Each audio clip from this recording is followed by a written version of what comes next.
welcome to Emerald Lake. My model might be still recovering. Oh, let's see if we can't update it.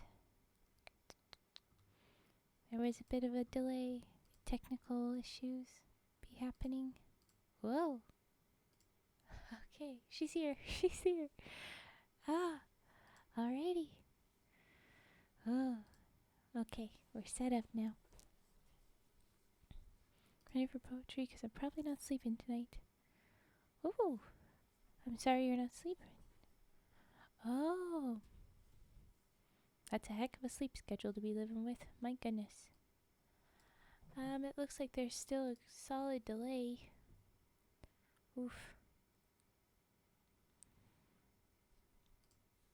This is the trouble with using that rain. I think the rain sound is it's a video that runs, and I think it might make things just a little bit overdone. It gets all freaked out. But it catches back up as soon as the rain is off. So I think that's where the troubles are. I like having the rain noise there for you guys though. So, a little sad. Okay, I am here. We have poetry to read. The first thing we'll be reading is The Last of the Rhymes of a Red Cross Man by Robert W. Service. It's the same little old book. I showed it off in my origami stream a little bit today.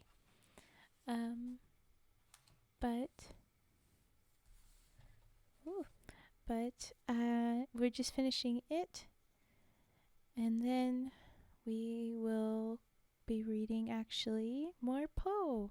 So I found more poems online that we'll be reading for both Poe and Robert Service, and that's how we'll finish off this week of streaming theme. Next week I'll still be doing origami for the first stream and reading for the second stream. I think it'll be kind of a smattering of different stuff. It won't specifically be books that I've got. It'll be probably more recommendations for you guys and other whatever the heck I end up finding. But alright, I am just writing out the poems I'll be reading because I like to keep track of them. A little bit of a repetition there. Anyway, I hope that you are prepared for some dreary reads. The poetry book that I've been reading, Rhymes of a Red Cross Man, it's got dark messaging, sad stuff, because it is a poetry book from the First World War, and it's almost entirely about stuff. And the First World War, there's some stuff that you could apply to other things, but it all is applicable to the First World War. So, it'll be a little dark. But after that, it's Edgar Allan Poe, and that's not particularly upbeat either. But then when we get to the next Robert W. Service, it's at least a little bit of a different theme with his other stuff. I specifically, like I said, I had looked it up when I decided I would read these. Kind of, who am I reading? I knew Poe and this Robert W. Service. I didn't. And what we've got here, I saw some of the other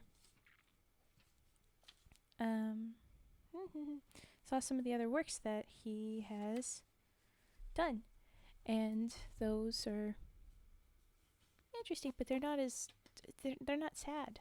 They're mostly goofy and kind of interesting. They're stories more than these dreary, somber poems. So, yeah, I hope you're prepared for that. So work till 3 tomorrow. Maybe I'll sneak some sleep in before I go, because I'll probably be up all night. Yeah, that would be good. If you could try and fall asleep earlier, that might be better for you, but no matter what it is, good luck with getting the sleep schedule, Turtle Boy. Okay. So I've given my little warning, and I've told y'all that we're gonna have different stuff later on. Alright, for right now, here we go. I'm gonna put up the first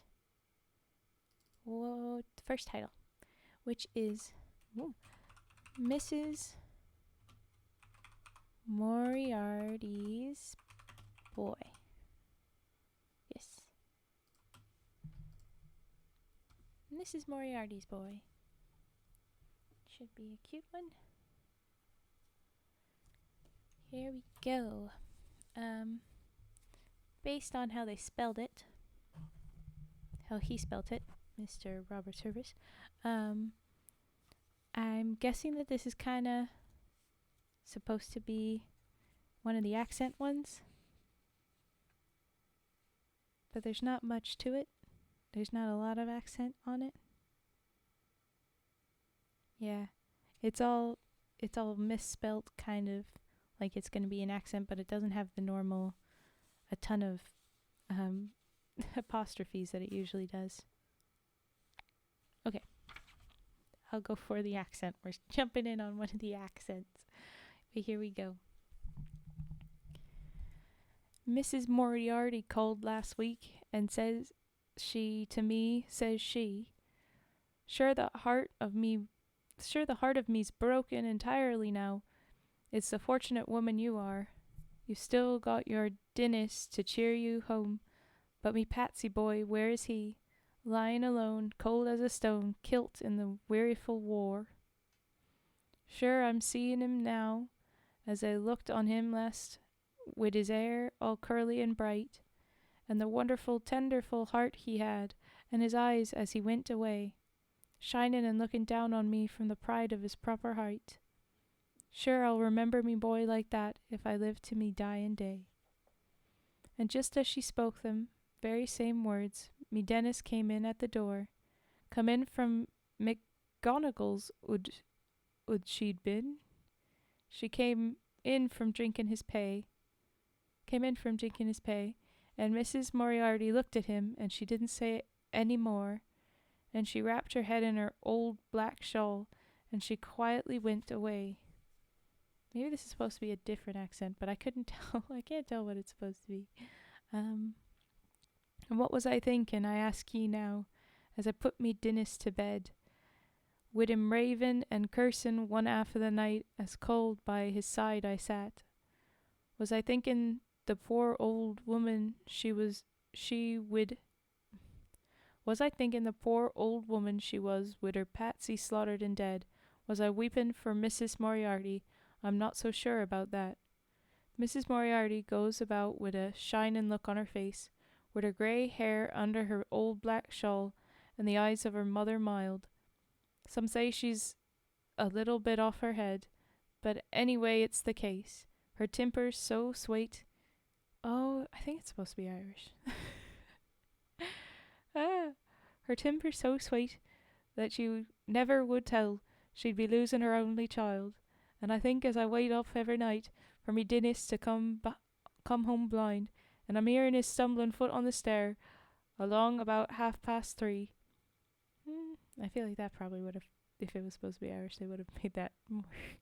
Anyway, sure there's many a way of breaking a heart, and I haven't made up me mind. Would I be Mrs. Moriarty or Mrs. Moriarty me? Unclear on what that one was supposed to be, but it was clear that it was trying to be some sort of accent. I just can't tell. Mr. Service, be more clear about what you wanted that to be read as. The next one is My Foe, but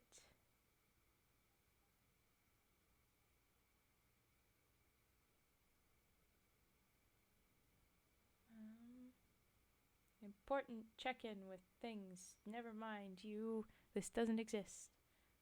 Sorry.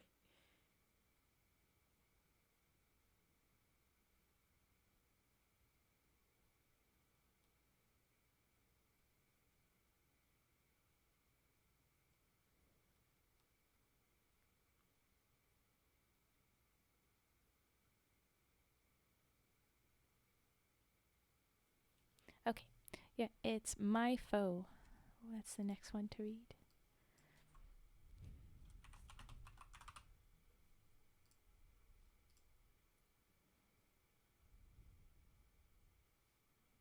Hmm. There seems like a really weird, giant delay today. Oh. Uh-oh. Okay. Anyway. My Foe. And it starts off with a Belgian priest soldier speaks. So I think it would want me to do an attempt at a Belgian accent, but it doesn't seem to have any accent in its writing, so I'm going to speak it as it is. Grr, you cochon, stand and fight, show your mettle, snarl and bite. Spawn of an accursed race, turn and meet me face to face. Okay, anybody that says we don't need to be racial poem, what do you mean by that? I'm assuming that they just mean nationality because the war, but like, don't do that. Anyway, okay. Turn and meet me face to face. Here mid the wreck and rout, let us grip and have it out. Here where ruins rock and reel, let us settle steel to steel. Look, our houses how they spit, sparks from brands your friends have lit. See, our gutters running red, bright with blood your friends have shed. Hark, amid your drunken brawl, how our maidens shriek and call. Why have you come here alone, to this hearth's blood-splattered stone? Come to ravish, come to loot, come to play the ghoulish brute. Ah, indeed, we well are met, bayonet to bayonet. God, I never killed a man, now I'll do the best I can. Rip you to the evil heart, laugh to see the lifeblood start. Bah, you swine, I hate you so. Show you mercy? No, ... and no, ... There, I've done it, see. He lies, death a-staring from his eyes. Glazing eyeballs, panting breath, how it's horrible is death. Plucking at his bloody lips, with his trembling fingertips, choking in a dreadful way, as if he would something say, in that uncouth tongue of his. Oh, how horrible death is. Uncouth tongue. Get out of here with the undertones of racism, I worry, but more like racial or national tension. How I wish that he would die, so unnerved, unmanned am I. See, his twitching face is white, see, his bubbling blood is bright. Why do I not shout with glee, what strange spell is over me? There he lies, the fight was fair, let me toss my cap in air. Why am I so silent? Why do I pray for him to die? Where is all my vengeful joy? Ugh, my foe is but a boy. Okay, our narrator learns. I'd a brother of his age, perished in the war's red rage, perished in the Ypres hell. Oh, I loved my brother well, and though I be hard and grim, how it makes me think of him. He had just such flaxen hair as the lad that's lying there. Just such frank blue eyes were his. God, how horrible war is. I have reason to be gay, there is one less foe to slay. I have reason to be glad, yet my foe is such a lad. So I watch in dull amaze, see his dying eyes aglaze. See his face grow glorified, see his hands outstretched and wide, to that bit of ruined wall where the flames have ceased to crawl, where amid the crumbling bricks hangs a blackened crucifix. Now, oh, now I understand. Quick I press it in his hand, close his feeble fingertips, hold it to his faltering lips. As I watch his welling blood, I would stem it if I could. God of pity, let him live. God of love, forgive, forgive. The poem kind of breaks, and then the next.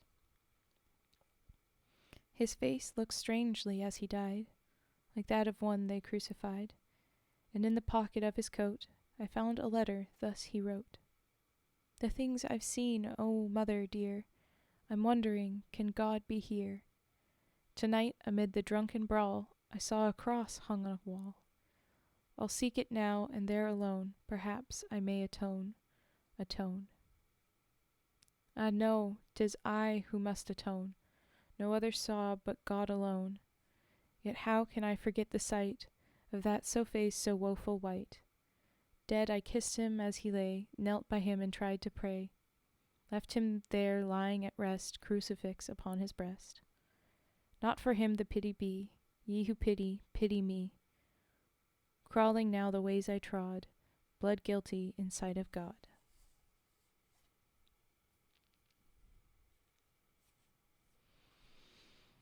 What a fun one. Anybody else feel a deep weight with all of the way this is written? No? Okay. Please, accent. Come on. No. My Job is the next poem. It's a short one and there's no accent. And then the next poem after that looks like no accent. So unfortunately, we'll have to sit with the real meaning. Ooh. Will be funner later. It'll get less heavy soon. Oh no, wait. It is an accent. Whew, thank goodness. Frog happy I see the little emote now. There's a huge delay on this stream, just FYI. It seems like there's a bigger delay than normal. Just so that you guys know. Okay. Snap, snap. Juice nozzle. Thank you for the first message. Hello. Snap, snap, snaps. This is not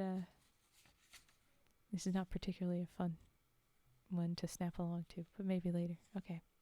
My Job. Here we go. Ah! Oh! It'd be noisy. Not supposed to be noisy. A raid from Aika ASMR. Hello, little chaos rain. Hi, Aika. Welcome in. I'm gonna turn this off since I know that I'm going to be taking a break before I properly start it. Hello. We are sister. Hellos. Oh, yes, thank you for doing that shout out. Thank you, Aika, for being here. This is probably all delayed. I'm not sure how delayed it is. But, hellos. Welcome in. Please settle in. We're doing some somber, not very fun poems. But they're World War I poems from the author Robert W. Service. I have this book, and I've been reading from it, and we've got the last couple sections of poems. I was doing piece by piece. I was going between Edgar Allen Poe and this, because I had two little books. And now we just have this and poems online. I pulled up a few more. So I'm just about to start this next poem that's called My Job. Yes, it will be relaxing for the most part, but then it also might get a little sad. Just a warning. It is, like I said, it's all World War I, so not the funnest time. Oh. There you go. Thank you for the follow. I appreciate that. Yeah. Cage, thank you for gifting that. Okay, so we have a tradition here. If someone gifts something, we drop a money frog. That's what they look like, the rain and money frog emote. Now that you have a sub, Aika, you can drop them too. The delay seems to be about a minute. Okay, so it's not too bad. But, yeah, it has been worse. Yeah. It hasn't, it was worse earlier and it's gotten better now, but yeah. Okay, so, well, what was brain? I don't remember now. Oh yeah, there was a money frog. That's our tradition. And I'm about to start this next poem that's from the, someone say British John Meansmith. That is a heck of a name. I'm about to do a terrible British accent again. The way that the poems were written, some of them are like the words they're spelt, the apostrophes and things, they very specifically are trying to do an accent. We've had Scottish and we've had British, and then a couple times I'm wondering if this is supposed to be Irish or not. But it is also World War One, not British writer, I don't think. Wait, what was the guy? Let's look him up. He was born in the UK, the city of Preston. That's not helpful for me. And he died in France. Cool. Lancashire. Okay. Well, then maybe he does know what he's saying. But it feels so like stereotypical and weird. So I don't know. But okay. So the next poem here, My Job, is one of these that's written like that. I didn't notice it at first when I was checking it. But yeah, it looks like it's one of those. So I'm going to do my little accent. And, oh, thank you for the follow, Big Daddy John's Meat Fest. I have to say the name when you guys follow, so that's great. But I'm going to try that.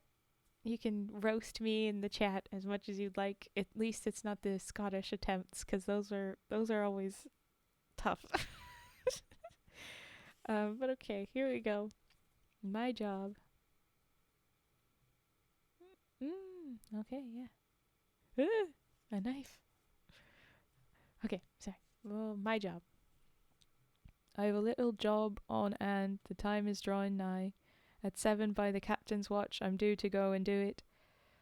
I wants to 'ave it nice and neat and pleasing to the eye, and I 'opes the God of soldier men'll see me safely through it. Because you see it's something I've never done before, until you as experienced new stunts is always trying. This time the new is N-O-O. New stunts is always trying. The chances is I'll never have to do it anymore. At 7 by the captain's watch, my little job is ... dying. I've got a little note to write. I'd best begin it now.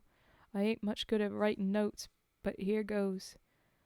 Dearest mother, I've been in many old does. I've scraped do's. Old do's? Does it? I don't know what that. I've scraped through some safe somehow. But now I'm on the very point of tackling another. A little job of hand grenades. They called for volunteers. They picked me out. I'm proud of it. It seems a trifle dicky. It seems a trifle dicky. If anything should happen, well, there ain't no call for tears. And so, ... I 'opes you find this well. You're wary, loving Mickey. Better than mine. If you could see the book, they spell the words differently to convey the accent. And one of them says this line, they try very, I guess, a lot, where it's W-E-R-R-Y, but I don't know how that's supposed to sound. It's almost 4:30 in the morning. Oh, geez, go bed. Or listen to this old ass nonsense if you want, but go sleep. Okay. You're weary loving Mickey, right? And that's how he ends his little letter, I guess. I've got a little score to settle with them swine out there. I've 'ad so many of me pals done in, it's quite upset me. I've seen so much of bloody death, I don't seem for to care. If I can only even up how soon the blighters get me. I'm sorry for them perishers that corpses in a bed. I only 'opes mine's short and sweet, no linger longer die. Oh my gosh. I only 'opes mine's short and sweet, no linger longer lying. I made a mess of life, but now I'll try to make instead. It's 7 sharp. Goodbye, old pals. ... A decent job of dying. There you go. Ain't no rest for the wicked. Well, alrighty then. You can join our little nonsense. And you're one of our chaotic raiders in. This sounds about right. Okay. The next poem is The Song of the Pacifist, which, understanding how much these poems have romanticized it and been like, this is how you show that you're a man, I have a feeling that it's not going to be a very kind understanding of pacifism. just as a warning. And then this is not an accent, so we're back to say it. But here we go. The Song of the Pacifist. What do they matter, our headlong hates, when we take the toll of our dead? Think ye our glory and gain will pay for the torrent of blood we have shed? Oh no. I'm a little nervous that maybe this is supposed to be an accent. There's been a couple that seem like they have minimal accent pieces, and it makes me wonder if it's supposed to be something. No. Okay. But there has been ones where it looks like it's supposed to be a different British or maybe Irish or something. But I haven't figured those out yet. Anyway, okay. What do they matter, our headlong hates, when we take the toll of our dead? Think ye our glory and gain will pay for the torrent of blood we have shed? By the cheers of our victory will the heart of the mother be comforted? If by the victory all we mean is a broken and brooding foe, is the pomp and power of a glittering hour and a truce for an age or so, by the clay cold hand on the broken blade we have smitten a bootless blow. If by the triumph we have proved that the sword we sheath is bright, that justice and truth and love endure, that freedom's throned on the height, that the feebler folks shall be afraid, that might shall never be right. If this be all, by the blood-drenched plains, by the havoc of fire and fear, by the rending roar of the war of wars, by the dead so doubly dear, then our victory is a vast defeat, and it mocks us as we cheer. Ooh, thank you for the follow, Reaper215. Thank you for joining us. Thank you very much. Victory, there can be but one, hallowed in every land, when by the graves of our common dead we who were foemen stand, and in the hush of our common grief hand is tendered to hand.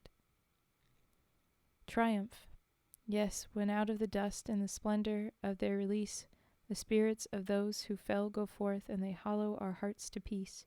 And brothers in pain, with world-wide voice, we clamor that war shall cease. Glory, aye, when the blackest loss shall be borne most radiant gain, when over the glory field shall rise a star that never shall wane, then and then only our dead shall know that they have not fallen in vain.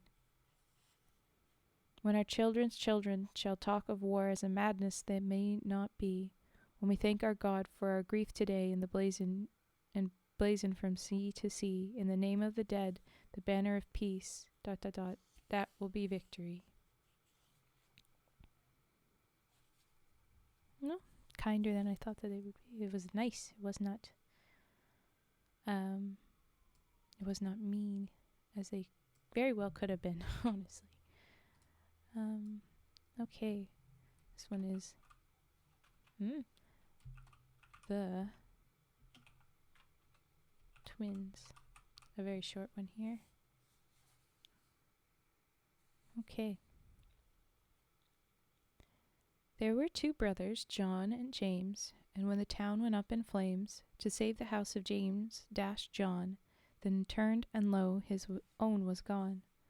And when the great world war began, to volunteer John promptly ran, and while he learned live bombs to lob, James stayed at home and sneaked his job.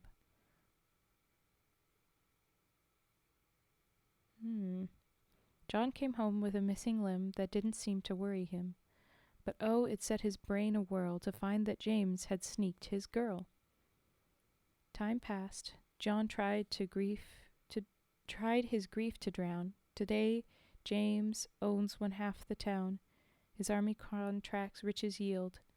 And John, well, search the potter's field.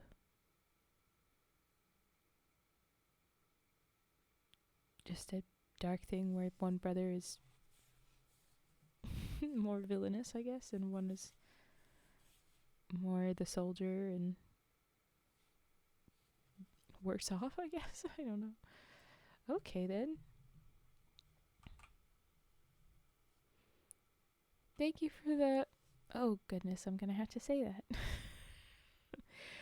Thank you for the follow, Anal Suggester. Welcome in. Next poem is the Song of the Soldier Born. Oh, that's not how that's supposed to look.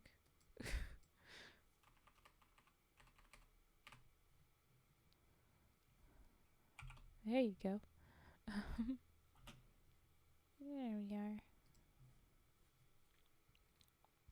This is the last one before I take a break. So I should have said this at the start, but please drop your redeems in.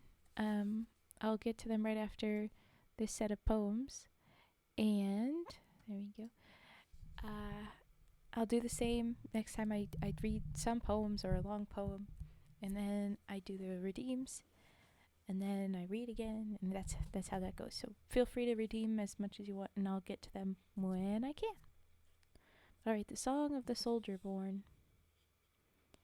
Give me the scorn of the stars and a peak defiant, wail of the pines and a wind with the shout of a giant, night and a trail unknown and a heart reliant. Give me to live and love in the old bold fashion, a soldier's billet at night and a soldier's ration, a heart that leaps to fight with a soldier's passion. For I hold as a simple faith there's no denying, the trade of a soldier's the only trade worth plying, the death of a soldier's the only death worth dying. So let me go and leave your safety behind me, go the spaces of hazard where nothing shall bind me, go till the world is war, and then you will find me. Then you will call me and claim me, because you will need me. Cheer me and gird me, and into the battle wrath speed me, ... And when it's over, spurn me and no longer heed me. For guile and a purse gold greased are the arms you carry, with deeds of paper you fight, and with pens you parry, you call on the hounds of the law your foes to harry. You with your art for its own sake, posing and prinking, you with your live and be merry, eating and drinking, you with your peace at all hazard, from bright blood shrinking. Fools, I will tell you now, though the red rain patters, and a million of men go down, it's little it matters, ... There's the flag upflung to the stars, though it streams in tatters. There's a glory gold never can buy, to yearn and to cry for. There's a hope that's as old as the sky, to suffer and sigh for. There's a faith that outdazzles the sun, to martyr and die for. Ah, no, it's my dream that war will never be ended, that men will perish like men and valor be splendid, that the flag by the sword will be served and honor defended. That the tale of my fights will never be ancient story, that though my eye may be dim and my beard be hoary, it's spelled Hoary, deal with it, I'll die as a soldier dies on the field of glory. So give me a strong right arm for a wrong swift righting, stave of a song on my lips as my sword is smiting, death in my boots maybe, but fighting. And that is the Song of the Soldier Born. So, this is where I do redeems, but I see nothing. There is nothing. So, I will give y'all a minute. And I'll just focus on the next poems that I'll be reading. We're going to be going into Poe. A couple of... Yes, exactly. I didn't... When I said it out loud, I was like... Don't think that he said... Like, that would be completely irrelevant. Like, that's not the word that he's saying. So I'm going to do... Ooh, singing frog, good. I'm gonna do Edgar Allen Poe stuff at the next one. I'll probably just do a couple of his. They're usually a little bit longer, but this one doesn't seem to be. Um,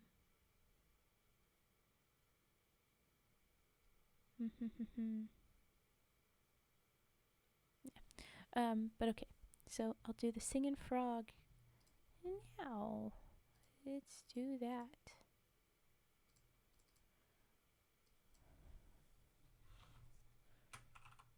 Ah.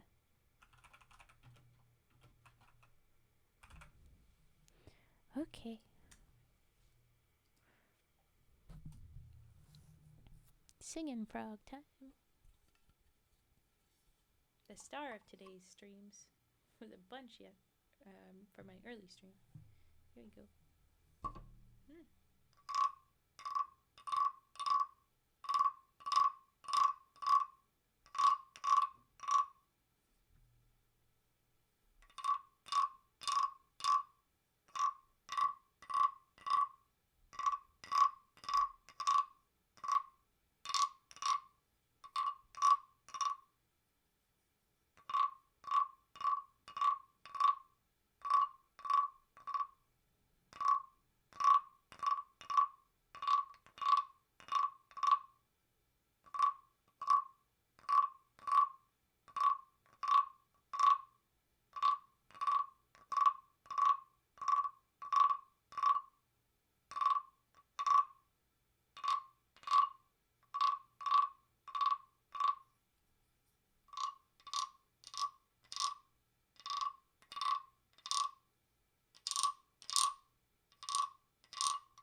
There was our singing frog. Do we have any other redeems? I'll give you a minute. You can also say just move along with poetry, and I'll do that. But I'll just, I'll take a second. I'll hydrate, and I'll wait.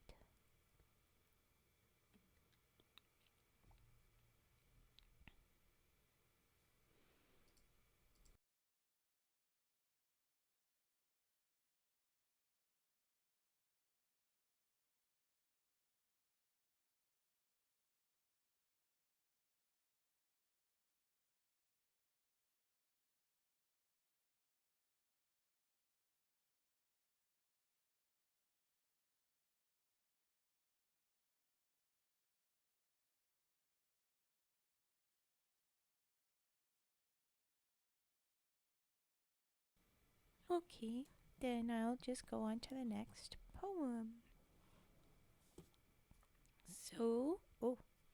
So it'll be Edgar Allan Poe again. We're gonna do Fairyland. Is the poem that I pulled up first. Fitting because I do lots of fairy tale reads. But we'll do that and then another break for redeems and then back to Robert Service.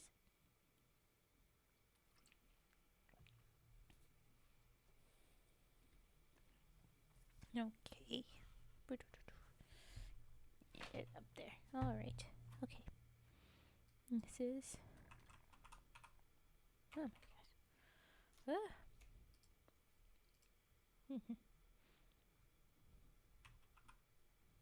Dang. Ah.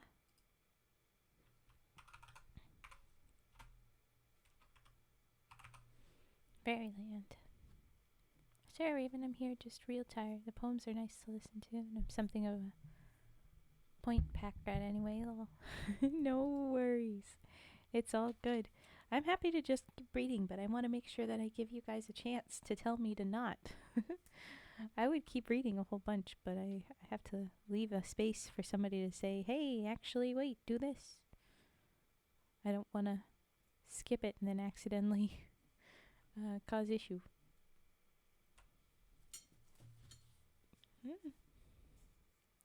Fairyland. I write it down in my little notebook to keep track of which things I've read. So sorry for the breaks, but here we go. Okay. Dim vales and shadowy floods and cloudy-looking woods, whose forms we can't discover for the tears that drip all over. Huge moons there wax and wane, again, again, again. Sorry, 1 second. Mic and... headphone issue. Okay. Every moment of the night, forever changing places, and they put out the starlight with the breath from their pale faces. About 12 by the moon dial, one more filmy than the rest, a kind which, upon trial, they have found to be the best. Comes down, still down and down, with its center on the crown of a mountain's eminence, while its wide circumference in easy drapery falls over hamlets, over halls, wherever they may be, o'er the strange woods, over the sea, over spirits on the wing, over every drowsy thing, and buries them up quite in a labyrinth of light. And then how deep, oh deep, is the passion of their sleep. In the morning they arise, and their moony covering is soaring in the skies, with the tempests as they toss, like almost anything, or a yellow albatross. They use that moon no more for the same end as before. Videlicet? A tent? I don't know that word. Which I think extravagant. Its atomies, however, into a shower dissever, of which those butterflies of earth who seek the skies, and so come down again, never contented things, have brought a specimen upon their quivering wings. The end. All right. Creepy Poe. This is a sweet little Poe. Just pretty fairyland. Oh. Okay. The next one. Annabelle Lee.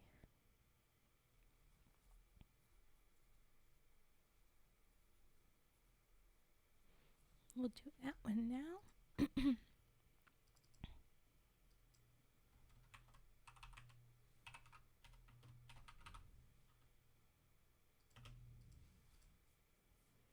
Okay. It was many and many a year ago, in a kingdom by the sea, that a maiden there lived whom you may know by the name of Annabelle Lee. And this maiden she lived with no other thought than to love and be loved by me. I was a child, and she was a child, in this kingdom by the sea. But we loved with a love that was more than love, I and my Annabelle Lee, with a love that the winged seraphs of heaven coveted her and me.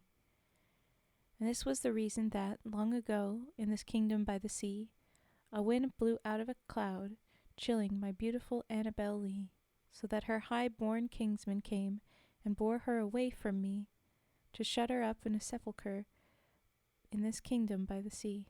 Sepulchre. The angels, not half so happy in heaven, went envying her and me. Yes, that was the reason, as all men know, in this kingdom by the sea, that the wind came out of the cloud by night, chilling and killing my Annabelle Lee. But our love it was stronger by far than the love of those who were older than we, of many far wiser than we. And neither the angels in heaven above, nor the demons down under the sea, can ever dissever my soul from the soul of the beautiful Annabelle Lee.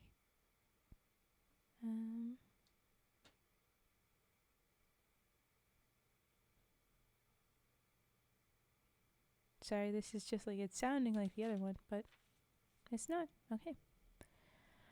For the moon never beams without bringing me dreams of the beautiful Annabelle Lee, and the stars never rise but I feel the bright eyes of the beautiful Annabelle Lee. And so, all the night tide, I lay down by the side of my darling, my life and my bride, in her sepulchre there by the sea, in her tomb by the sounding sea. And that's the end of that one.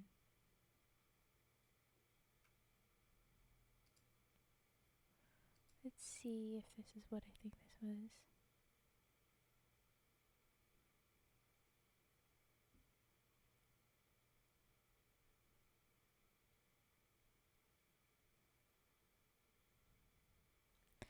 Okay, this one is A Dream.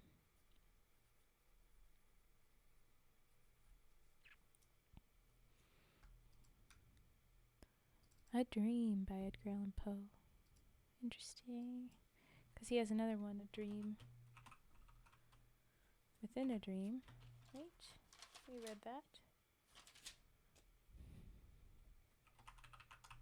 So he had a dream within a dream, and he also has just a dream. I've read them out of order, probably. Here we go. In visions of the dark night I have dreamed of joy departed, but a walking dream of life and light hath left me broken-hearted. Ah, what is not a dream by day to him whose eyes are cast on things around him with a ray turned back upon the past? That holy dream, while all the world were chiding, hath cheered me as a lovely beam, a lonely spirit guiding. What though that light through storm and night so trembled from afar? What could there be more purely bright in truth's day star? And that's that. Ooh. And then this will be the last one, because it's a little bit longer. But this one is called For Annie.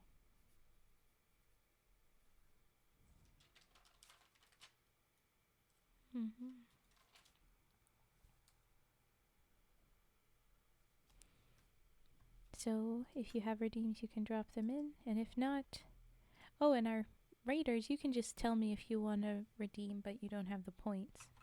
I'll still do it. But this is your poem to get that in. Otherwise, I'll just give it a minute, and then I'll move on back to Robert's service if no one responds. No one sends in a redeem or chat request. Okay, here we go. For Annie by Edgar Allan Poe.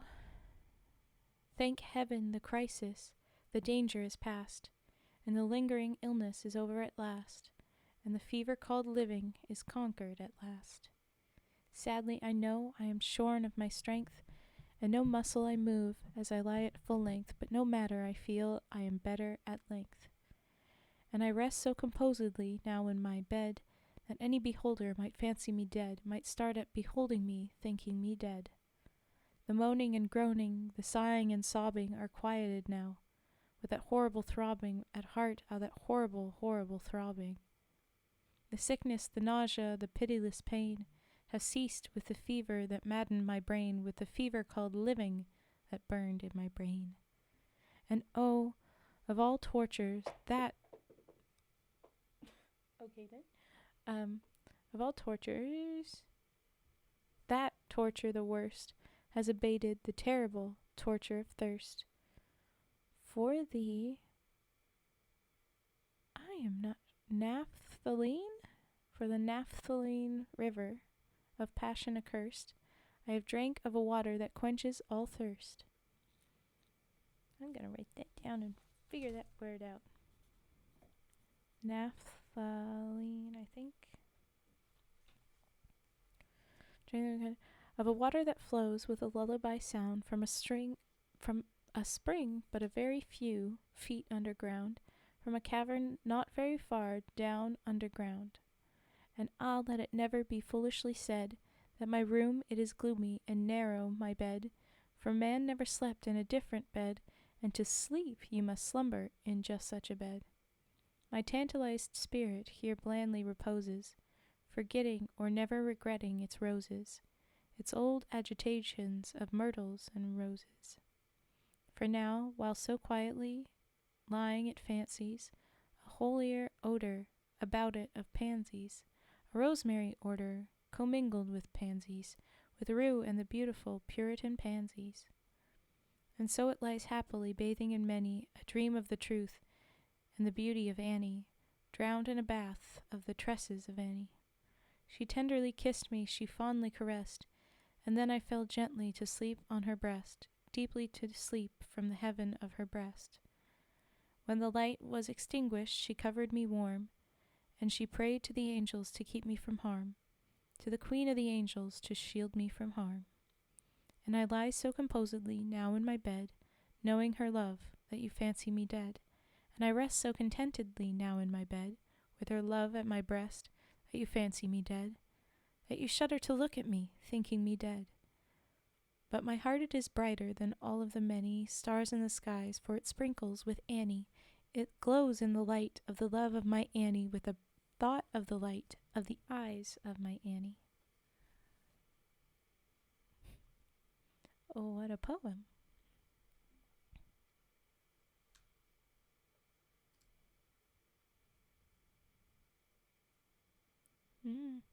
Ooh, that one's a long one.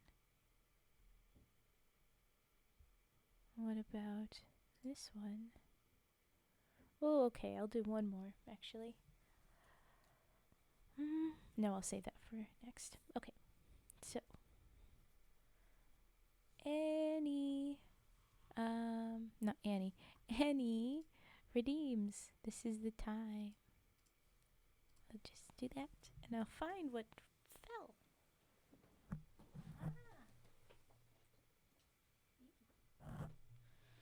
Okay, collected. I will wait just but a moment and hydrate again.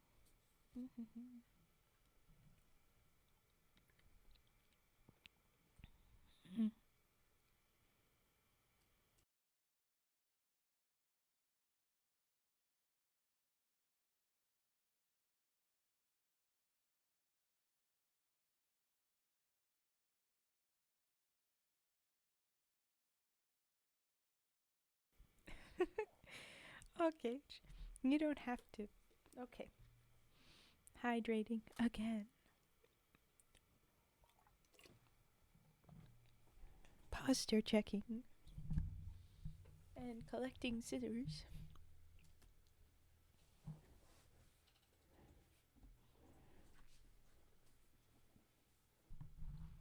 Okay.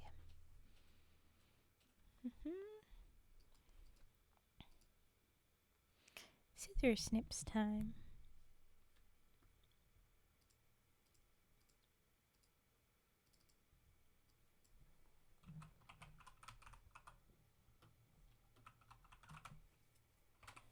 There we go. Oh, she headbutted the screen again. Oh. Alright, here we go. Scissor snips.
Hello, Fat.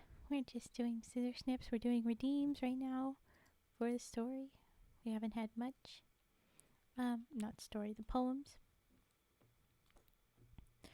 The next ones are Robert W. Service again, the very last poems of the Rhymes of a Red Cross Man.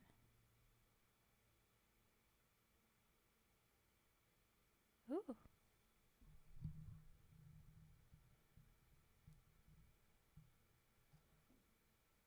Oh, goodness. Some mildly bad news about someone that lives not far from... Okay. The neighbors you get of an enchanted forest. There's only a few of us, but, I'll have to check on them. Okay, here we go. The next story, the next poems is Afternoon Tea, and I want to write everything down. There's 30-second delay if you're wondering. We're dealing with a chat delay of about 30 to 60 seconds or so. Ah, that's strange. Yes, it is. I am not entirely sure, but I know that my rain sound gives extra, stuff that it struggles with. When I was first starting it said that it was like a poor connection. Like the bit rate was bad. But then it's happy now. So I don't know.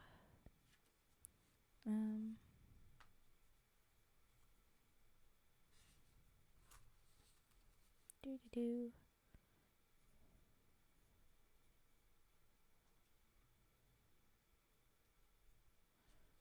And then that's the last of them. Okay, it's just 3 more poems here. So let's have fun with that. The first one is longer, and it is accent. It's accent. Okay. So we'll do this. We'll change this up. Boop-a-doop. Hope stream is going well. Yeah, so far so good. We had some fun rate-ins. I'm very glad for them. I don't know how many people have stuck around. It is a bit of a different vibe than normal ASMR streams. Very odd. Been lurking since start of stream while playing some Apex. Oh, well, then thank you for lurk.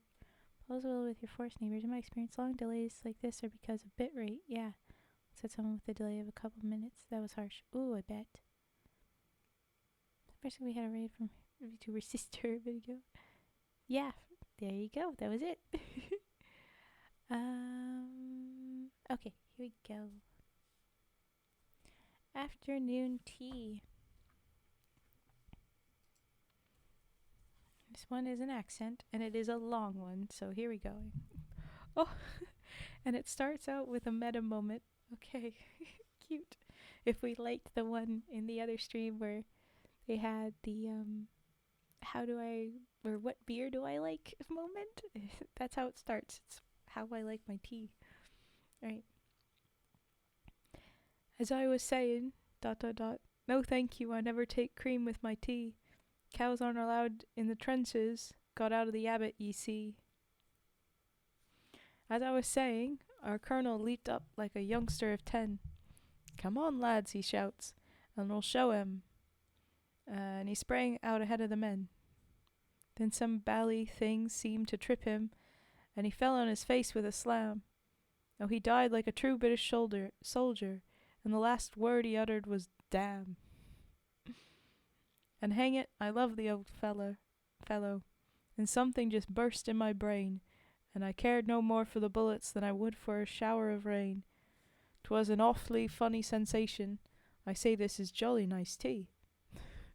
I felt as if something had broken. By gad, I was suddenly free. Free for a glorified moment, beyond regulations and laws, free to just wallow in slaughter, as the chap of the Stone Age was. So I went on joyously nursing a berserker rage of my own, and though all my chaps were behind me, feeling most frightfully alone, with the bullets and shells ding-donging and the crock the swish and the swish of the shrap, and I find myself humming Ben Bolt ... Will you pass me the sugar, old chap? 2 lumps, please ... What was I saying? Oh, yes, the jolly old dash. We simply ripped through the barrage, and on with a roar and a crash. My fellows, old Nick couldn't stop 'em. On they went with a yell, till they tripped on the Boche's sandbags, nothing much left to tell. A trench so tattered and battered that even a rat couldn't live.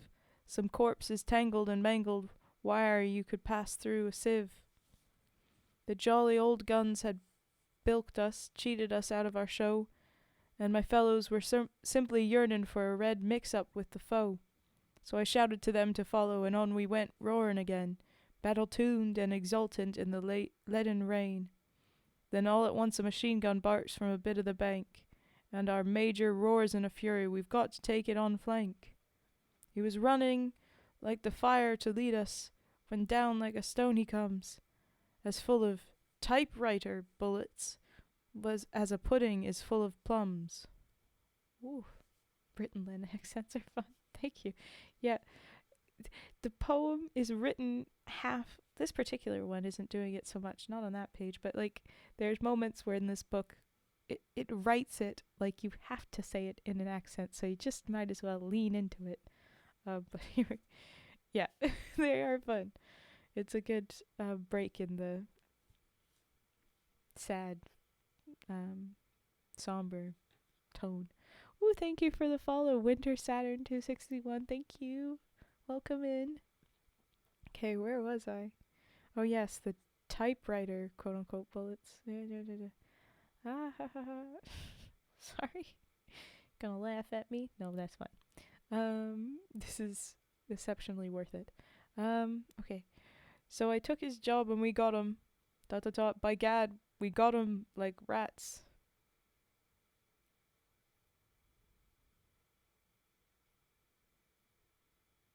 Followed stream? Oh, you follow so many streams? Is that what you're saying? Oh, that is. I don't know if that's too many, but it is many. I will say that it is many. I don't know, too many. Sorry. Full of typewriter bullets. Yep. So I took his job and we got him. By God, we killed him. Right down in a deep shell crater, we fought like Kilkenny cats. 'Twas pleasant for just a moment to be sheltered and out of range, with someone you saw to go for. It made an agreeable change. And the Boches that missed my bullets, my chaps gave a bayonet jolt. All the time I remember I whistled and hummed Ben Bolt. Well, that little job was over, so hell for leather we ran. On to the second line trenches, that's where the fun began. For though we hadn't strafed 'em like fury, there still were some Boches about, and my fellows' teeth set and eyes glaring like terriers rooted 'em out. Then I stumbled on one of their dugouts and I shouted, "Is anyone there?" And a voice, "Yes, one, but I'm wounded," and came faint up the narrow stair. And my man was descending before me when sudden a cry, a shot. I say, this cake's delicious. You make it yourself, do you not? He's interrupting whenever he talks about tea. It's so cute. Anyway, sorry. My man? Oh, they killed the poor devil. For if there was one, there was 10. So after I bombed 'em sufficient, I went down at the head of my men. And 4 tried to sneak from a bunk hole, but we cornered the rotters all right. I'd rather not go into details. 'Twas messy, that bit of the fight.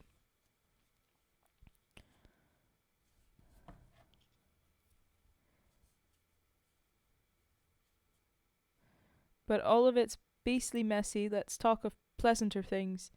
The skirts that the girls are wearing, ridiculous fluffy things. This is 1916 that this was written. I guess it makes sense that they'd do that. Anyway. Oh god. So short that they show. ... Oh, hang it. Okay, buddies. Okay. Well, if I must, I must. We cleaned out the trench line, bomb and bayonet thrust, and we went on to the third one quite callous to crumpin' by now. And some of our fellows who'd passed us were making a deuce of a row. Row? Yeah, now, row. And my chaps, well, I just couldn't hold 'em. It's strange how it is with gore.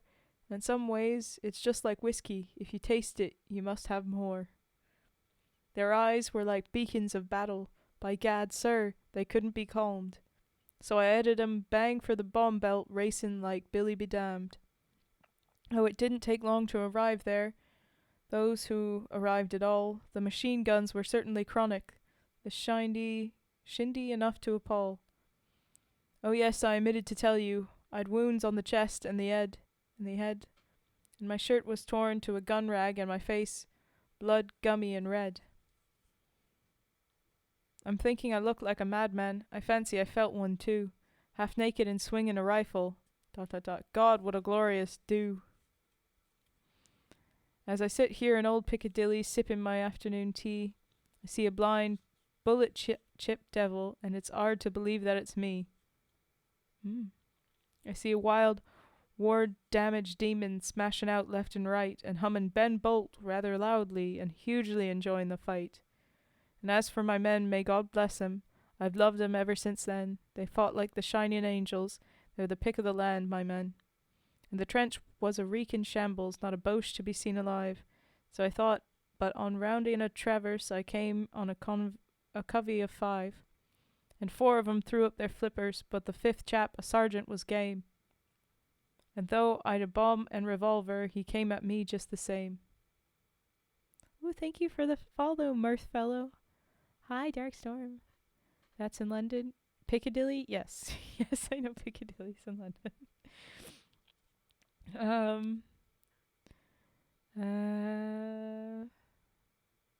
Not a... I have to back up. Oh, yes. So they found 5 guys. Most of them threw it up, but then the sergeant was like, nah, let's go. 4 of them threw up their flippers, but the 5th chap, a sergeant, was game, and though I'd a bomb and revolver, he came at me just the same. A sporty thing that, I tell you. I couldn't blow him to hell. So I swung to the point of his jawbone, and down like a 9-pin he fell. And then, when I'd brought him to reason, he wasn't half bad, that Hun.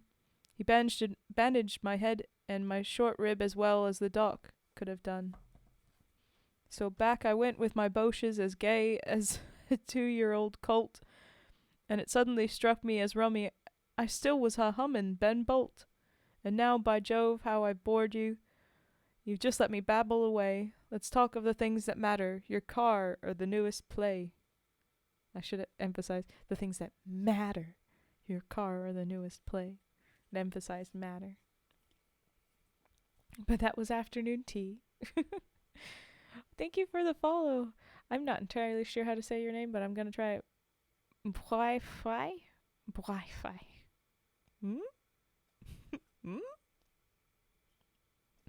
My model isn't expressing the face as best I could. But anyway, thank you for the follow. So the next one is The Mourners. No, not that. Wait, yes, that. Second last poem in my old book. And then we will take redeems. Got one more caramel Kit Kat I'm willing to offer. Caramel Kit Kat. Oh, that sounds nice. Ooh, we'll get to humming and singing frog at the end of these last 2 poems. They won't be long, I promise. Okay, here we goes. The Mourners. I look into the aching womb of night. I look across the mist that masks the dead. The moon is tired and gives but little light. The stars have gone to bed. The earth is sick and seems to breathe with pain. A lost wind whimpers in a mangled tree. I do not see the foul, corpse-cluttered plain. The dead I do not see. The slain I would not see. ... And so I lift my eyes out from the shambles where they lie. When lo, a million woman faces drift like pale leaves through the sky. The cheeks of some are channeled deep with tears, but some are tearless, with wild eyes that stare into the shadow of the coming years of fathomless despair. And some are young and some are very old, and some are rich, some poor beyond belief, yet all are strangely like, set in the mould of everlasting grief. They fill the vast of heaven, face on face, and then I see one weeping with the rest, whose eyes beseech me for a moment's space. Oh, eyes I love the best. Nay, I but dream. The sky is all forlorn, and there's the plain of battle writhing red. God pity them, the women folk who mourn. How happy are the dead.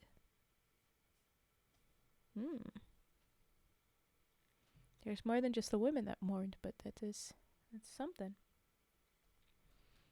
And now the last poem, L'Envoi. L'Envoi. The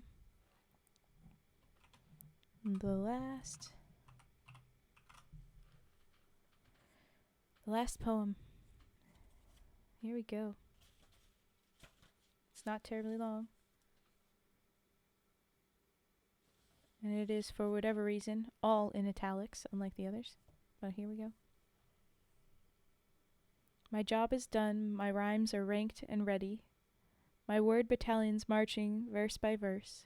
Here stanza companies are none too steady. Their print platoons are weak but might be worse. And as in marshaled order I review them, my tight brigades unfearful of the fray, my eyes that seek their faults are seeing through them immortal visions of an epic day. It seems I'm in a giant bowling alley, the hidden heavies round me crash and thud. A spire snaps like a pipe stem in the valley, the rising sun is like a ball of blood. Along the road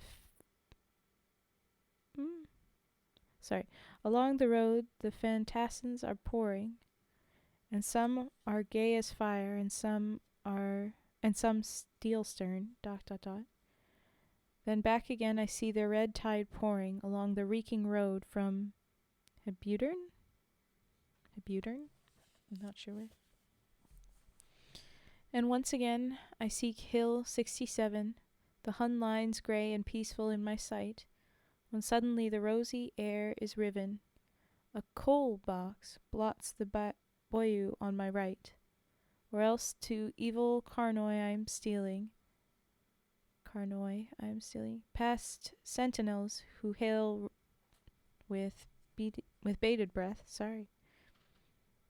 where not a cigarette sparks, dim revealing, may hint our mission in that zone of death. I see across the shrapnel-seeded meadows the jagged rubble heap of La Boiselle, blood-guilty Fricourt brooding in the shadows, and Thepval Chateau empty as a shell. Down Albert's riven streets the moon is leering, the hanging virgin takes its bitter ray, and all the road from Hamel I am hearing the silver rage of bugles over Bray.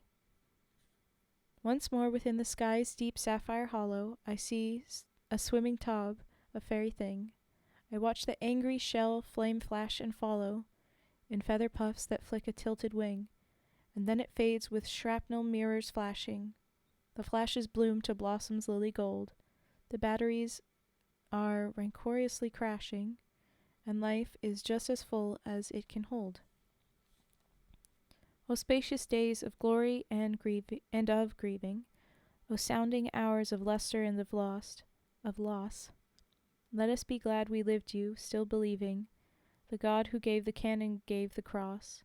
Let us not doubt amid these seething passions, the lusts of blood and hate our souls abhor, the power that order out of chaos fashions, smites fiercest in the wrath-red forge of war. ... Have faith, fight on, amid the battle hell. Love triumphs, freedom beacons, all is well. The end of the book. It is done. I stumbled, but I finished it.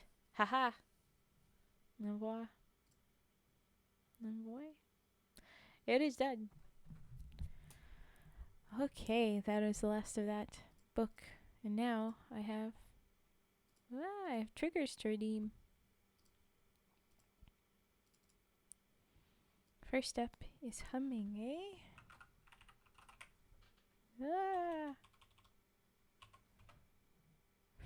Please cooperate. There we go. Humming. Let's do that now.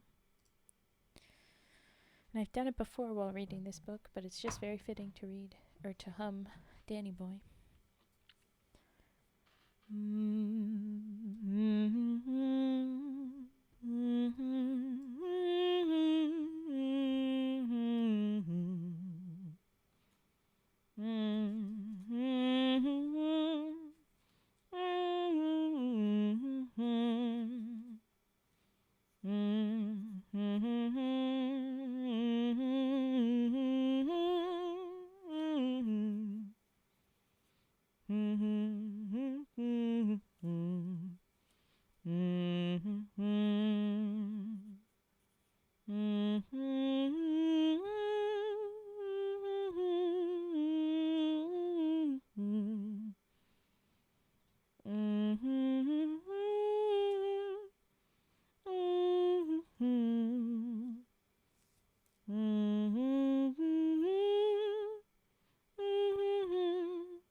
Hello, Raiders. Hello. I love the little fairy raid here. Oh my gosh, that is so cute. But hello, welcome in. I'm just in the middle of doing some triggers, some redeems before the next set of poems. We just finished very somber World War I poems from Robert W. Service, and now I'll be going back to Edgar Allan Poe, so not all that more upbeat. But then we'll have some more fun poems from Robert Service, and that's kind of how we'll be bouncing back and forth. If you have a redeem that you would like to do, since you're new in here, you can go ahead and just drop a chat request for it. And yes, there's a bit of a delay. Hi, Radiation Bear. Hello. We're gonna be reading the Edgar Allan Poe stories. I have to say that there is a little bit of the trigger warning because it'll talk about dark things, often vaguely talking about death, but it is just the poem, their vibe, their spoopy times. I can promise that the rest of the Robert Service poems are going to be nicer than the ones they have been. That's been all war, but now it'll be more goofier stuff. A little bit of death and danger, but like more befitting of like a cool story than a tough, sad time thinking about lots of death. Anyway, okay, so there you go. There's your warning, but it will be better. Thank you for the follow, Acantha of Fate. Thank you very much, and you are my 600th subscriber, so, not subscriber, follower, so I am so excited. I've got 600 now. And yes, Cade, you go sleep. The boss must be confused. Yes, you have way more love. Don't do that. No. And so you had to use the... Oh no, it got worse! Cupid didn't help at all. How did Cupid fail? Our little Cupid frog is supposed to help us get the better. Yeah, the bot is evil and lies. Clearly it must. That is completely false. The love is not accurate there. That is awful. Okay. I was gonna do a bit more humming, and then I'll be doing Singing Frog again. We've got so much love for Singing Frog today. Thank you for congrats on the 600. Thank you. Okay. Oh, yes, I was humming. Here we go.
That is our humming. I will move to singing frog. Um, Vet, 75%. That's not too bad. That's pretty good. It's better than the other loves have been, so I'm glad for it. um, but all right. Okay, singing frog. Here we go.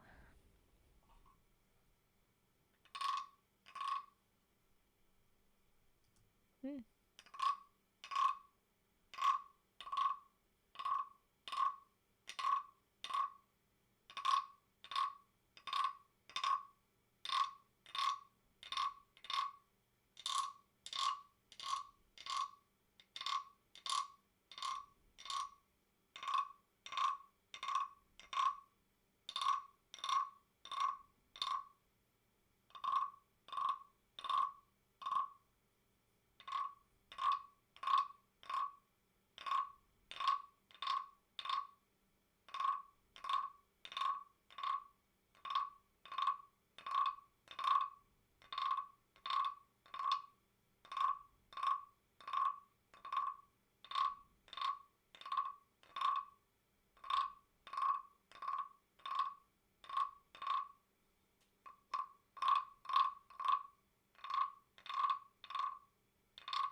There was our singing frog. Hello, Philagons. Welcome in. Welcome back. Um, if we have no other redeems, I'm going to take it that we don't. I will move on to the next Poe. And that one is a short one quickly called Alone. And then it will be a little bit of a longer one after that. And then it will be redeems again. It's not that long before we all swap everything out again and again and again. But here we go with Alone.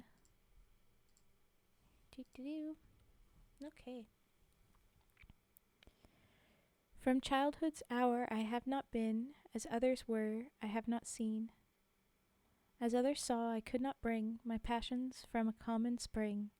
From the same source I have not taken, my sorrow I could not awaken, my heart to joy at the same tone, and all I loved alone. Then, in my childhood, in the dawn of a most stormy life, was drawn from every depth of good and ill the mystery which binds me still. From the red cliff, or from the torrent or the fountain, from the red cliff of the mountain, from the sun that round me rolled in its autumn tint of gold, from the lightning in the sky as it passed me flying by, from the thunder and the storm, and the cloud that took the form, when the rest of heaven was blue, of a demon in my view. And that's the end of that.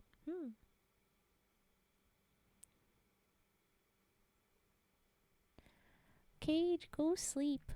Go sleep. Go rest. It's okay. I will manage. I will survive. Fetster is here also. Go sleep.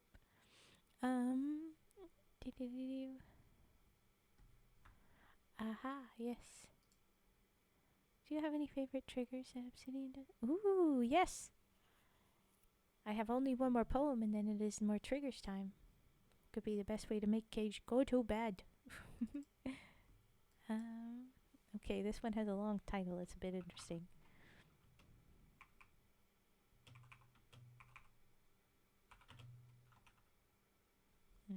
Let's make sure I do this right.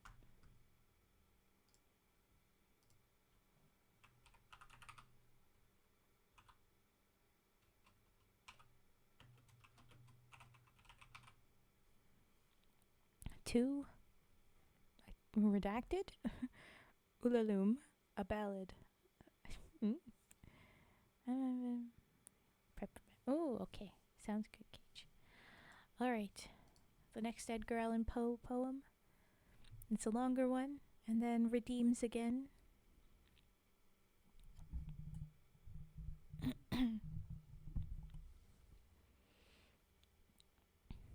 Two, redacted. Ulaloom, a ballad. The skies were ashen and sober, the leaves they were crisped and sere, the leaves they were withering and sere. It was night in the lonesome October of my most immemorial year. It was hard by the dim of Lake Auber, in the misty mid-region of Weir. It was down by the dank tarn of Auber, in the ghoul-haunted woodland of Weir. Here once, through an alley titanic, of cypress I roamed with my soul, of cypress with Psyche, my soul. These were days when my heart was volcanic, as the scoriac rivers that roll, as the lavas that restlessly roll. There are sulphurous currents down the Yannick, I'm not sure, in the ultimate climbs of the pole, that groan as they rolled down Mount Yannick in the realms of the boreal pole. Our talk had been serious and sober, but our thoughts they were palsied and sere, our memories were treacherous and sere. For we knew not the month was October, and we marked not the night of the year. Ooh, sounds like it's a bit of a Halloween deal, but I don't know. Ah, night of all nights in the year, we noted not the dim lake of Auber, though once we had journeyed down here. We remembered not the dank tarn of Auber, nor the ghoul-haunted woodland of Weir. And now, as the night was senescent, and star-dials pointed to morn, as the star-dials hinted of morn, at the end of our path a liquescent, I don't know, and nebulous lustre was born, out of which a miraculous crescent arose with a duplicate horn, Astartes, bediamonded crescent, distinct with its duplicate horn. Astartes? Let's spin it around. Astartes, bediamonded crescent, distinct with its duplicate horn. And I said, she is warmer than Diane. She rolls through an ether of sighs. She revels in a region of sighs. She has seen that the tears are not dry on these cheeks where the worm never dies, and has come past the stars of the lion to point us the path of the skies, to the Lethian peace of the skies, come up in despite of the lion, to shine on us with her bright eyes, come up through the lair of the lion with love in her luminous eyes. But Psyche, uplifting her finger, said, sadly this star I mistrust, her pallor I strangely mistrust. Oh, hasten, oh, let us not linger, oh, fly, let us fly, for we must. In terror she spoke, letting sink her wings till they trailed in the dust, in agony sobbed, letting sink her plumes till they trailed in the dust, till they sorrowfully trailed in the dust. I replied, this is nothing but dreaming. Let us on by this tremulous light. Let us bathe in this crystalline light. Its symbolic splendor is beaming. with hope and in beauty tonight. See, it flickers up the sky through the night. Ah, we safely may trust to its gleaming, and be sure it will lead us all aright. We safely may trust to a gleaming that cannot but guide us aright, since it flickers up to heaven through the night. Thus I pacified Psyche and kissed her, and tempted her out of her gloom, and conquered her scruples and gloom, and we passed to the end of the vista, but were stopped by the door of a tomb, by the door of a legended tomb. And I said, "What is written, sweet sister, on the door of this legended tomb?" She replied, "Ulalume, Ulalume, 'tis the vault of thy lost Ulalume." Then my heart it grew ashen and sober, as the leaves that were crisped and sere, as the leaves that were withering and sere, and I cried, it was surely October, on this very night of last year, that I journeyed down here, that I brought a dread burden down here. On this night of all nights in the year, oh, what demon has tempted me here? Well, I know now this dim lake of Auber, this misty mid-region of Weir, well, I know now this dank tarn of Auber, in the ghoul-haunted woodland of Weir. Said we, then, the two, then. Ah, can it have been that the woodlandish ghouls, the pitiful, the merciful ghouls, to bar up our way and to ban it, from the secret that lies in these wolds? W-O-D-S. From the thing that lies hidden in these wolds, had drawn up this spectre of a planet from the limber of lunary souls, the sinfully scintillant planet, from the hell of the planetary souls. The end of that poem. There you go. I see there's been a lot of chat.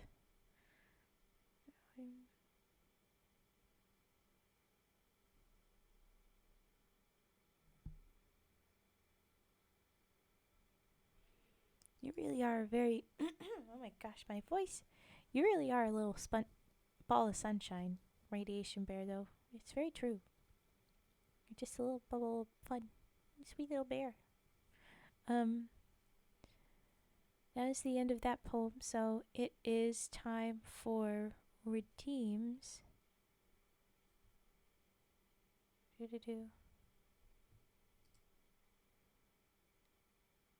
Yeah, it's very flowery vocabulary. I'm getting lost in the weeds a little bit.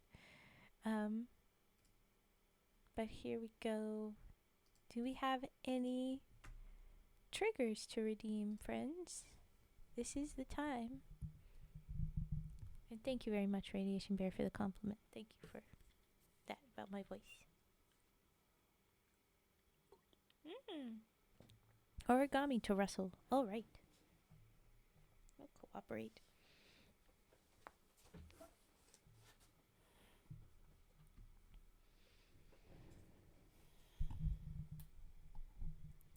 Okay.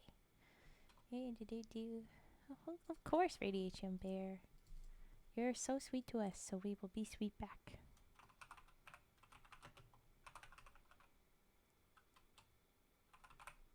Ooh, and then brushes. Sounds good. Okay. There's that. Ooh, and jar taps. I will collect my things. Alright. Here we go with the first, the origami. We're at 280 cranes out of 1,000, by the way, so we're trucking along pretty good. Ooh, sorry.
Okay, good night, Cage. We'll be chatting a little bit while you settle, but that sounds good. You go sleeps.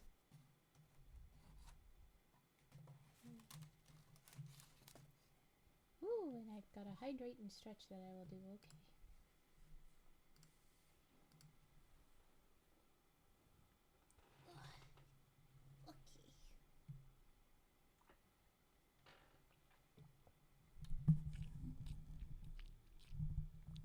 Okay. Alrighty. We're settled in with that. Brushes now. Yes. Brushy, brushy.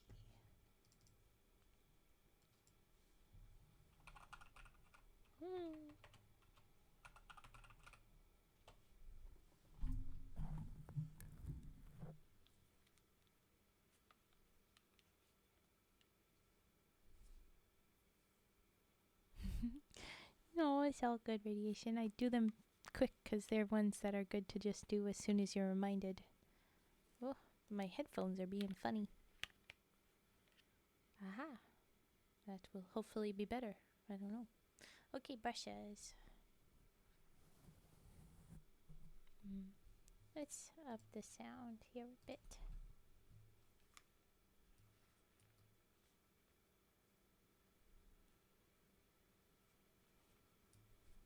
Okay.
Okay, there is our brushies. I'm glad you like the brushy sounds.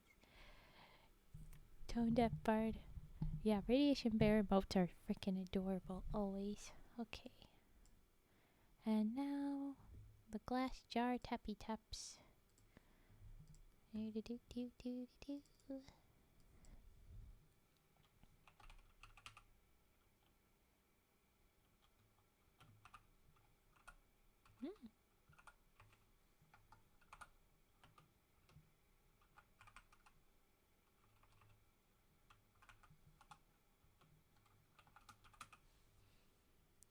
Okay. Super cute emotes. I have some fun frogs. And we got some new ones, Radiation Bear, since you were here. The brand new folks are these three. I'm very proud. I made them all myself. Those are the brand new ones.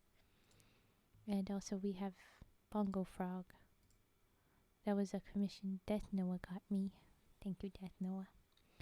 But okay, glass jar tappy taps. Yes, yes, yes.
Okay, there was our glass jar, tappy taps.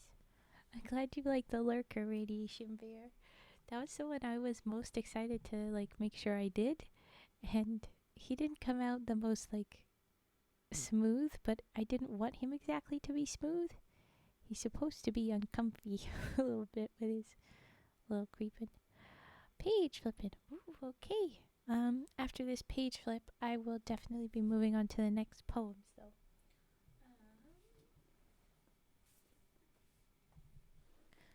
books for the page flips. And now we'll say that, make that say that.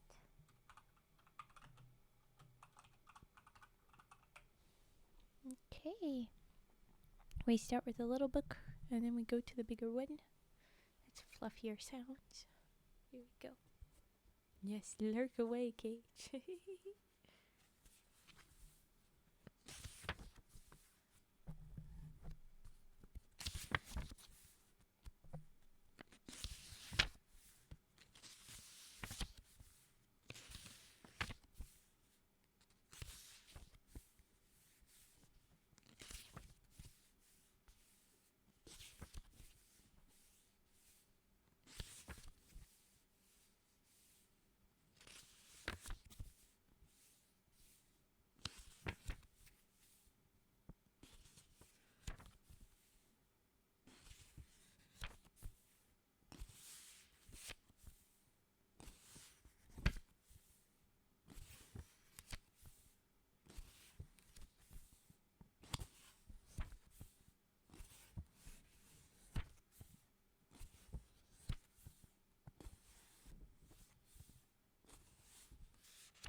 That's a little book. Thank you. A lot of the redeems are pretty classic, but some of them are pretty fun. And I'm glad you like little lily pad man. I'm glad. Okay. Most of my emotes are Vetster's creation, but the few that are mine, or they were from a Canva thing that I just kind of personalized. The few that are totally mine, I really love that I took the time to make them. So I'm glad you like them. Okay, page, big book flipping. Okay.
And there we go with the rest of the page flips. Mahonk and Kate showing off a couple others that I made, but the majority of the cool emotes, they're all Vetster. The cool stuff is Vetster. I made the little base guys, little murder frog that isn't doing anything but just ready to murder you. Little gentleman frog. I love his little mustache. Anyway. Okay, I did owl frog, didn't I? Yeah. I'm taking note again. Your bear is so freaking cute. You're so cute. The walking with a knife one is also fun too. I will say I like that one too. But these little teddy bears are so adorable every freaking time.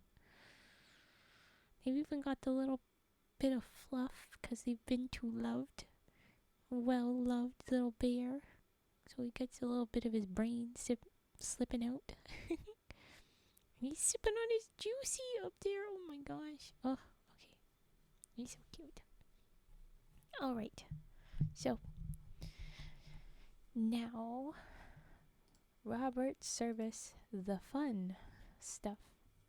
The first one I pulled up because it seems like his most famous stuff is all these stuff from up way north in the gold rush, specifically the one that was in Dawson City in the Yukon.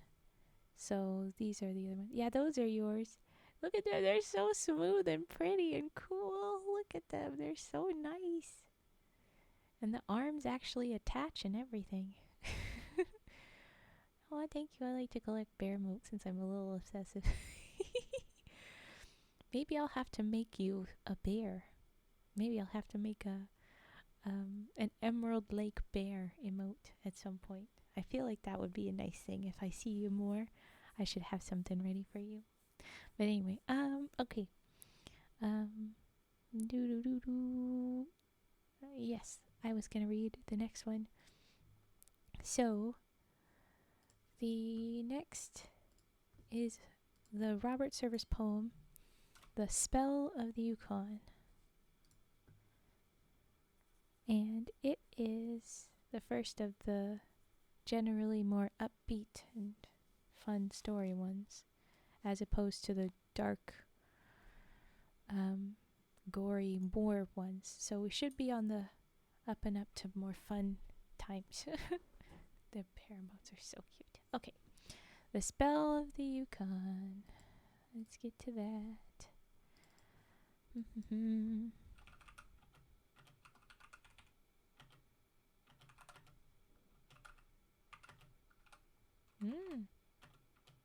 No, stop doing the weirdness. Okay. Yeah? Is that yeah. Okay. Here we go. Here we are. And this would be turn of that century. So this would probably be, well, I don't really know his order of events. What was his order of events? I thought that the gold rush up there was like before World War One, or maybe right around in the same time. But anyway, okay, here we go. I wanted the gold and I sought it. I scrambled and mucked like a slave.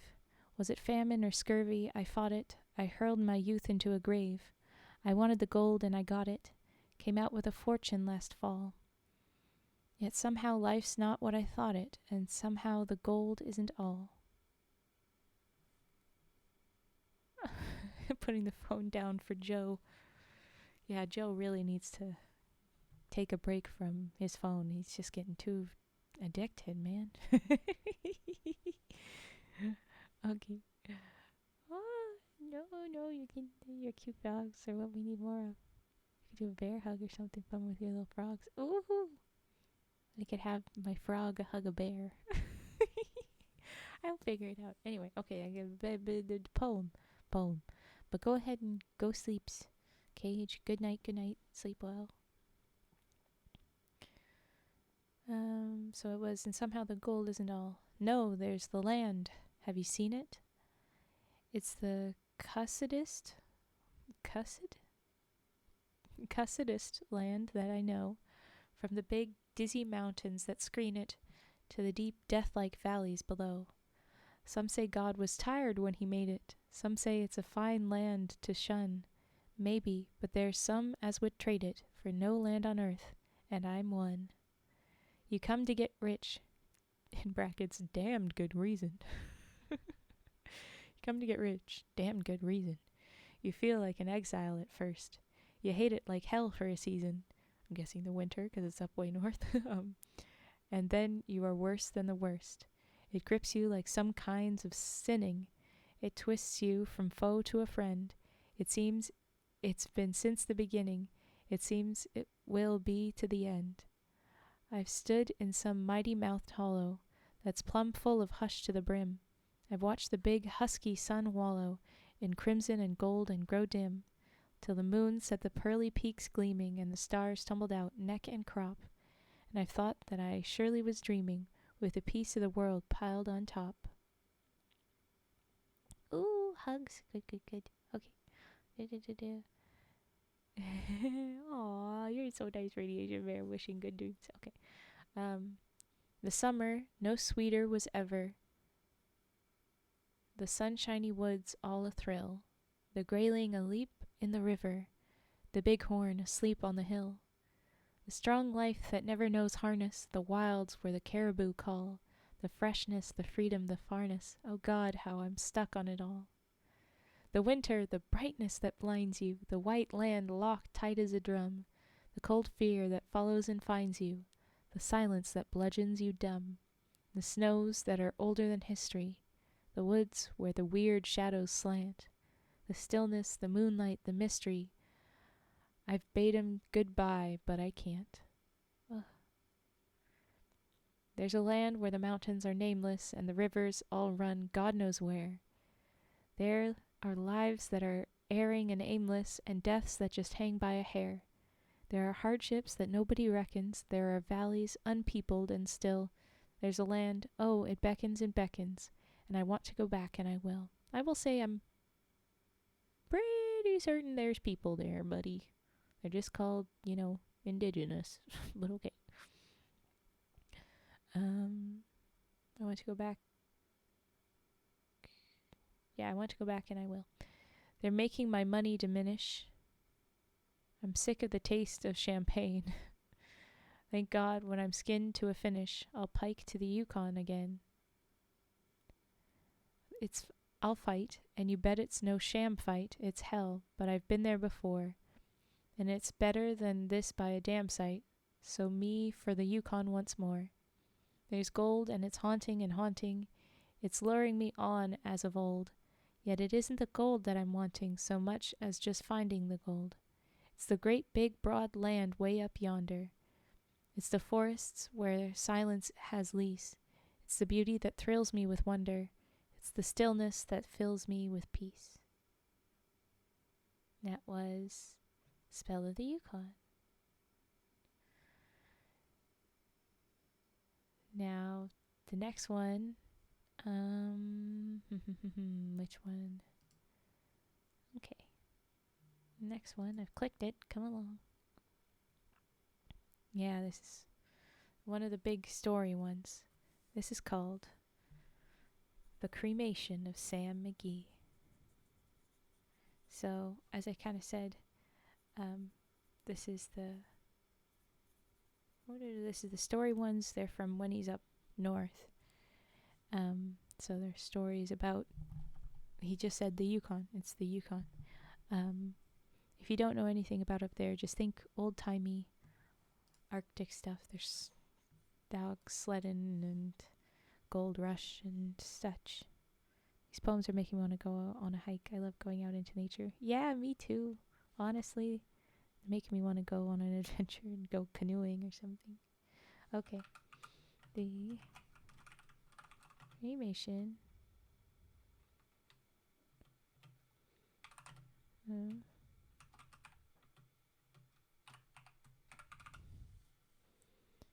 Let's just make sure.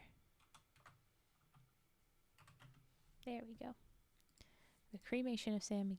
Okay.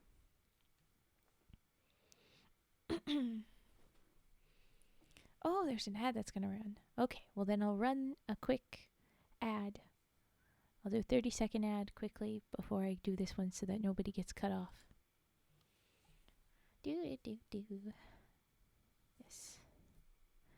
Hello, Leobardo. Hi. I'm sorry that you've jumped in during an ad.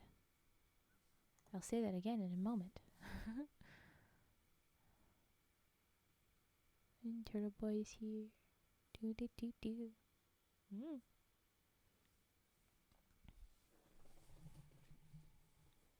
collecting hydration. That'll be what I do now.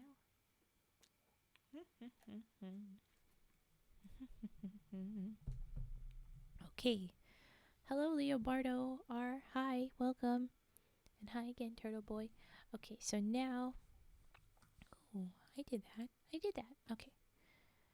That was weird. Yeah, I think it's on cooldown. It's disappointing. But okay. I will start in with this story now. The cremation of Sam McGee. Turtle Boy, don't bonk yourself. Stop doing that. Glad you head patted Radiation Bear though. That is right. I'm sorry. Forgot about all the longer time here. Sorry. No, it's okay. It's just because some people, they're not really here, but there were some people that really didn't listen. Okay. All right. Cremation of Sam McGee. Up north, Yukon story. All right, here we go.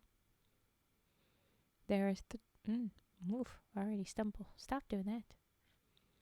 There are strange things done in the midnight sun by the men who moil for gold. I could have sworn that that's supposed to say toil for gold. I've seen in my Google that started differently. Okay. The Arctic trails have their secret tales that would make your blood run cold. The Northern Lights have seen queer sights, but the queerest they ever did see was that night on the marge of Lake LaBarge when I cremated Sam McGee. Maybe if I go to sleep. No, don't give yourself a concussion. That's worse, Turtle Boy. Okay, sorry. Focusing. Now, Sam McGee was from Tennessee, where the cotton blooms and blows. Why he left his home in the south to roam round the pole, God only knows. He was always cold, but the land of gold seemed to hold him like a spell, though he'd often say in his homely way that, well, if he's from, he'd sooner live in hell. I don't know. On a Christmas day, we were mushing our way over the Dawson Trail. Talk of your cold. Through the parka's fold, it stabbed like a driven nail. If our eyes we'd close, then the lashes froze till sometimes we couldn't see. It wasn't much fun, but the only one to whimper was Sam McGee. And that very night, as we lay packed tight in our robes beneath the snow, and the dogs were fed and the stars o'erhead were dancing heel and toe, he turned to me and, "Cap," says he, "I'll cash in this trip, I guess. And if I do, I'm asking that you won't refuse my last request." But not, because he said he's from Tennessee. Okay. Well, he seemed so low that I couldn't say no. Then he says with a sort of moan, "It's the cursed cold, and it's got right hold till I'm chilled clean through to the bone. Yet 'tain't being dead, it's my awful dread that the icy grave that pains. So I want you to swear that, foul or fair, you'll cremate my last remains." There you go. Oh, Brady, you're so freaking nice, Radiation Bear. Okay, here we go. A pal's last need is a thing to heed, so I swore I would not fail, and we started on at the streak of dawn. But God, he looked ghastly pale. He crouched on the sleigh, and he raved all day of his home in Tennessee, and before nightfall, a corpse was all that was left of Sam McGee. He froze. There wasn't a breath in that land of death, and I hurried horror-driven, with a corpse half hid that I couldn't get rid because of a promise given. It was lashed to the sleigh, and it seemed to say, "You may tax your brawn and brains." Oh, wait, no. This is him again. Other side training. Thank you. I've bounced around this Turtle Island. I've seen a few accents. But I have to go back. It was lashed to the sleigh, and it seemed to say, "You may tax your brawn and brains, but you promised true, and it's up to you to cremate those last remains." Now a promise made is a debt unpaid, and the trail has its own stern code. In the days to come, though my lips were dumb, in my heart how I cursed that load. In the long, long night by the lone firelight, while the huskies, round in a ring, howled out their woes to the homeless snows, Oh God, how I loathed the thing. The husky, see, because he's frozen on the sled. The sleigh. Anyway, sorry. And every day that quiet clay seemed to heavy and heavier grow. And on I went, though the dogs were spent and the grub was getting low. The trail was bad and I felt half mad, but I swore I would not give in, and I'd often sing to the hateful thing, and it hearkened with a grin. Till I came to the marge of Lake Labarge, and derelict there lay. It was jammed in the ice, but I saw it in a trice. But I saw it in a trice. It was called the Alice May.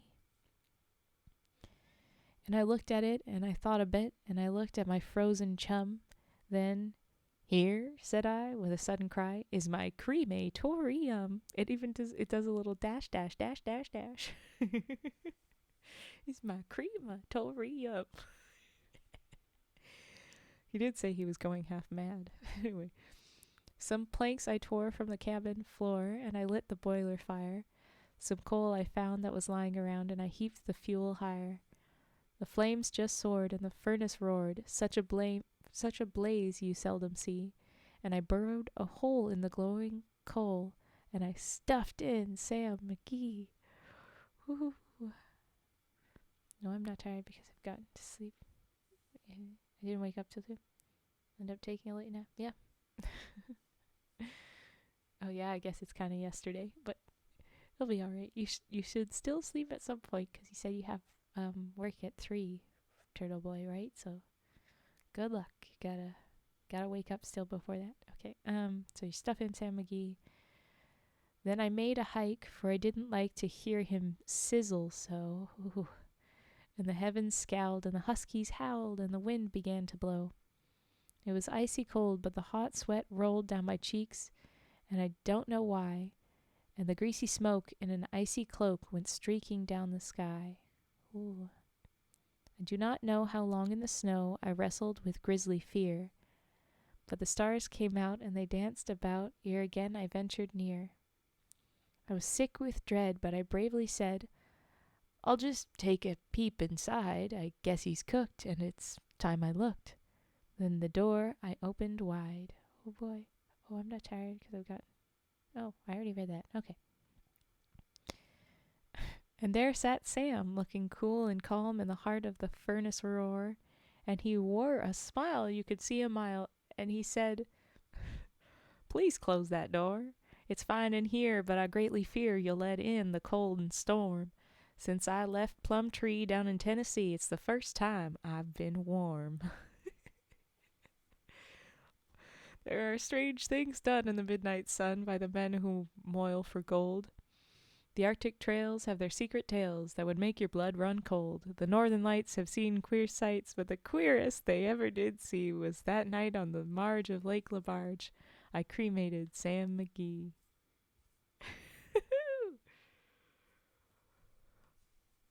That was a fun one. Okay. Guess he's cooked. It's time I looked. Low-key a bar. I mean, not wrong, Poochie These are the ones that he's most famous for, Robert Service. All the ones that I've been reading previously, those are the ones, like, people don't know. So, like, this is it. Like, when you Google him, this is the thing that people care about him. So, like, it should be the ones that have the bars, you know? But wow. I just love, since I left Plum Tree down in Tennessee, it's the first time I've been warm. He says, close the door. You let in the cold. Let me hang out in the fire here. Shut up. Go away. Shoo. He's cute. All right. Yeah. So, yeah, why not? Some redeems now. And then will we go back to...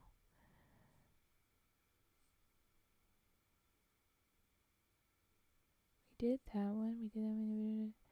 I haven't read El Dorado from Poe. That's just a little one. In the Dreamland? Ooh. Did I read Dreamland? I'm not sure. I'm sorry that you're having sleep issues. Yeah. Look at you always being so nice. Did we read Dreamland? Nope, didn't read Dreamland. So I think, and if we do Dreamland and El Dorado and Israfel, I think. Yeah, okay, and that'll be that.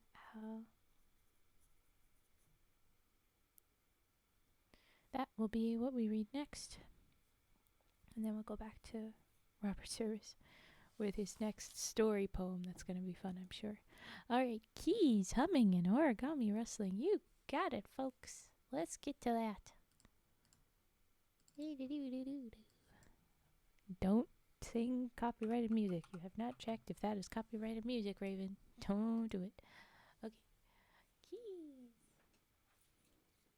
The jingling. All right.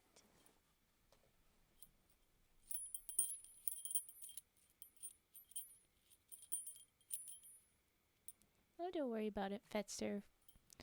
It's not a terribly big rush about it. But yeah. Thank you for setting those up in the first place. Thank you very much for that. Okay, yes.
Oh, we saw that one, Fet. We saw that one, it had its faces again. Like it didn't just say froggy face.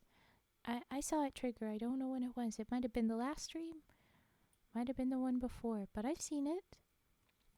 I've seen it happen, I promise. Just maybe not. Yeah, it hasn't gone recently. Okay, that was keys. We did keys and we'll do humming. Okay.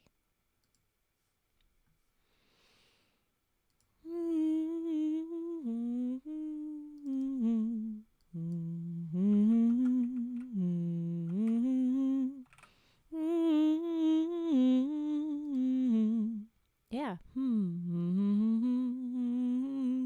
It's supposed to go off more often than yeah. Well, I don't know. I know I've seen it at some point, but yeah, you're right that they haven't happened recently.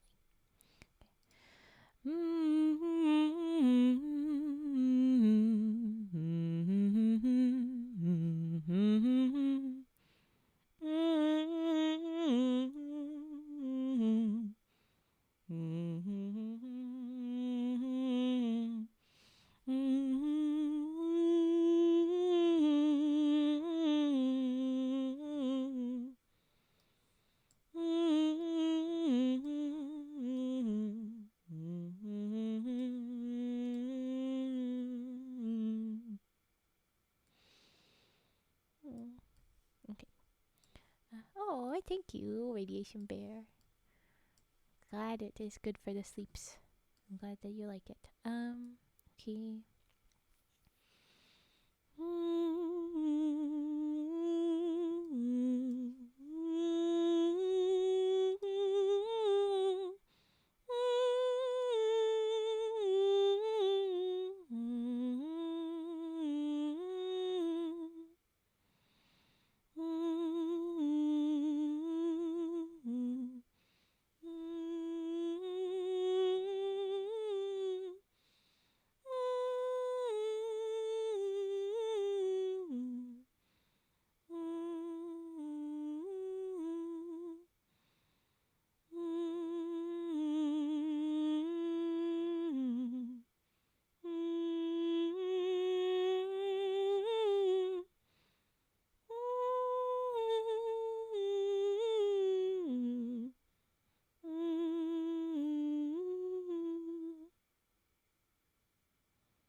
yes, I know. I've seen it. My brain automatically goes to full radiation bear.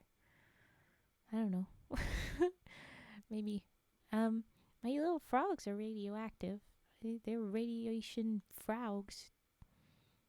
I could call them rad frogs too. Anyway, sorry. Distraction. Okay. One more little tune.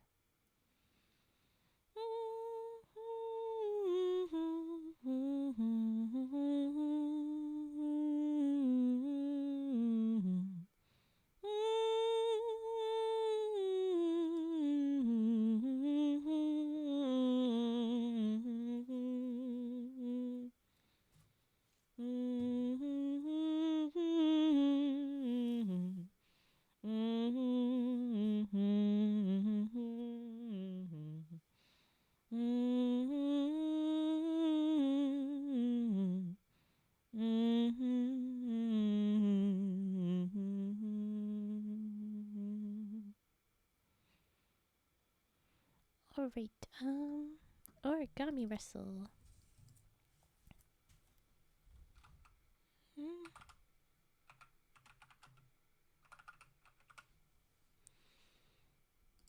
Okay, this is the last little redeem I'll do before the next story. Oh no, we're doing Edgar Allan Poe poems first. Alright, here we go.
Okay, that was our origami wrestle.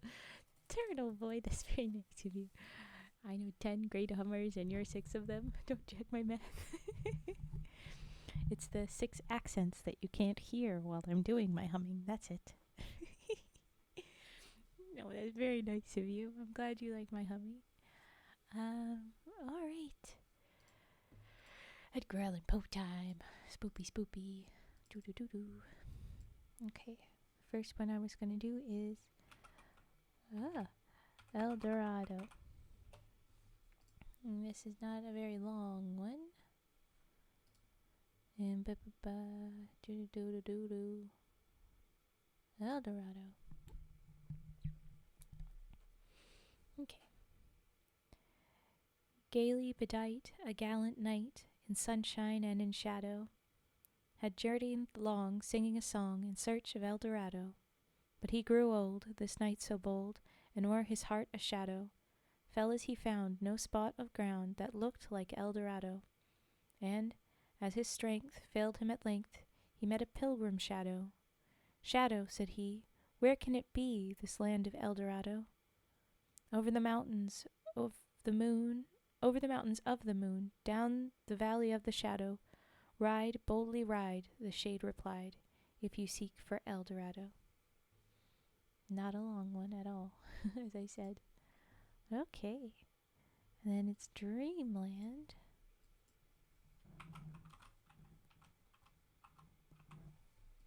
Okay, Dreamland. What is this? What is this? It's like I've got a little splinter or something. Anyway, Okay. Here we go. By a route obscure and lonely, haunted by ill angels only, wherein Eidolon named Night, Night in all caps, on a black throne reigns upright, I have reached these lands but newly, from an ultimate dim Thule, from a wild weird clime that lieth sublime out of space, all caps, out of time, all caps. Bottomless vales and boundless floods, and chasms and caves and Titan woods, with forms that no man can discover, for the tears that drip all over, mountains toppling evermore into seas without a shore, seas that restlessly aspire, surging unto skies of fire, lakes that endlessly outspread their lone waters, lone and dread, their still waters, still and chilly, with the snows of the lolling lily. By the lakes that thus outspread their lone waters, lone and dread, their sad waters, sad and chilly, with the snows of the lulling lily, by the mountains near the river, murmuring lowly, murmuring ever, by the grey woods, by the swamp, where the toad and the newt encamp, by the dismal tarns and pools where dwell the ghouls, by each spot the most unholy, in each nook the most melancholy, there the traveller meets, aghast, sheer memories of the past, shrouded forms that start and sigh as they pass the wanderer by, white-robed forms of friends long given in agony to the earth and heaven. Oh, okay, thank you. Go ahead and lurk.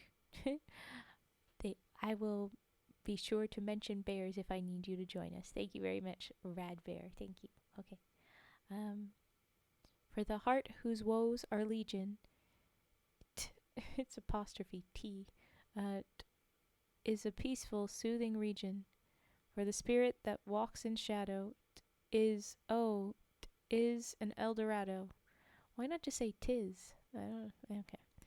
But the traveler traveling through it may not, dare not openly view it. Never its mysteries are exposed to the weak human eye unclosed.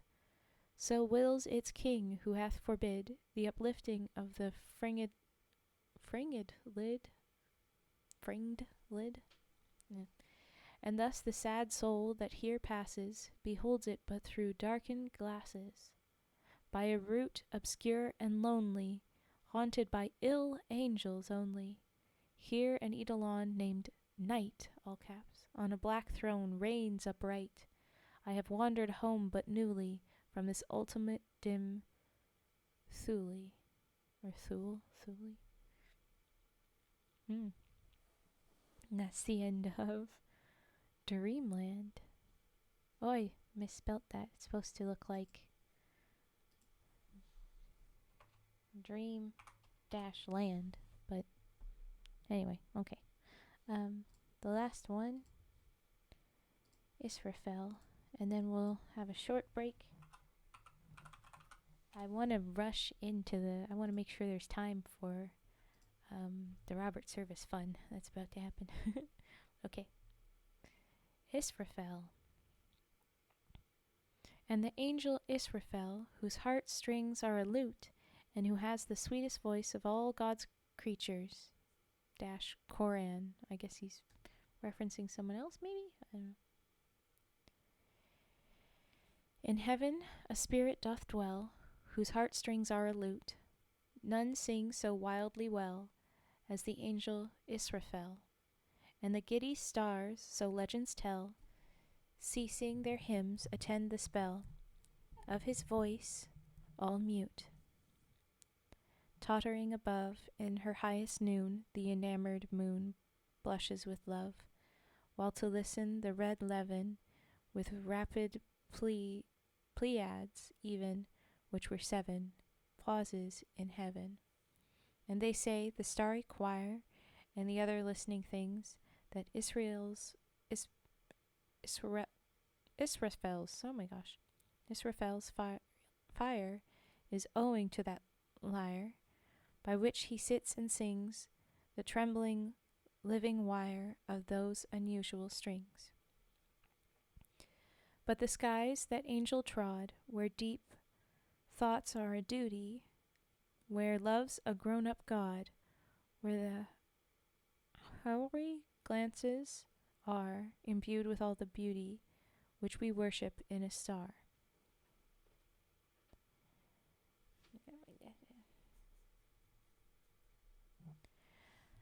Therefore thou art not wrong, Israfeli. Is it Israfel or Israfeli? Anyway.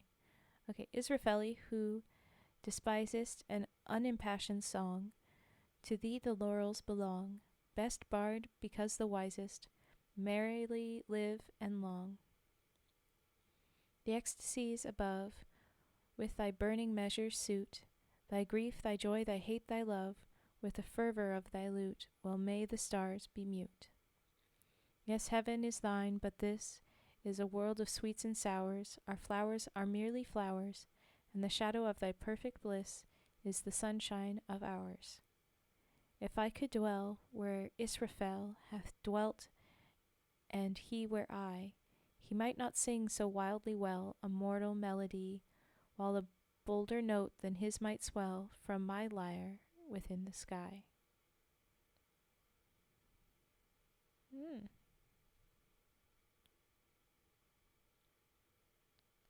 Okay. That's the end of Israfel / when he wanted it, it was Israfeli. But okay. If you had to redeem, this is the time, but I'm excited to move along if and when we're ready. Oh, that whole thing was under trigger. I'd never transferred it to now reading. Ugh, little dum-dum. Okay, but alright. Let me know if you have a redeem. I'll just take a moment.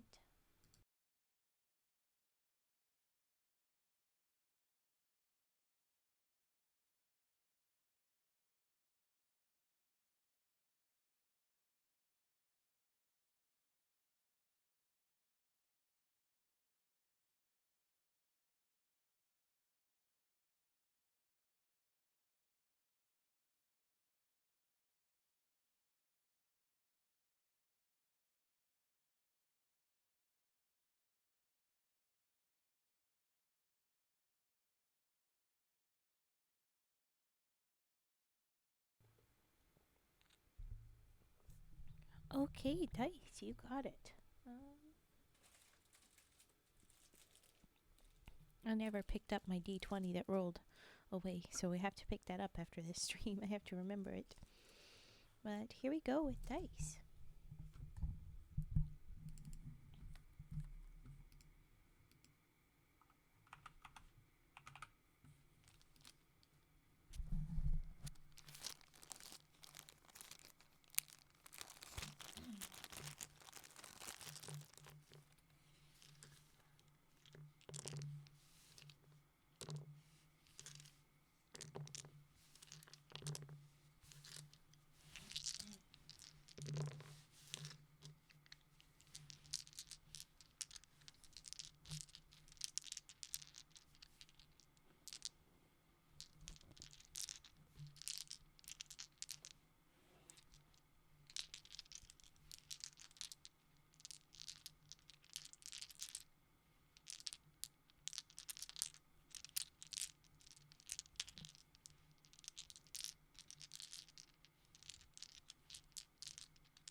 pretty good roll. A honk. Good for you. And now, oh, you've got Singing Frog. Okay, but then this is the last one before the next stories because I wanna do these stories. I'm excited.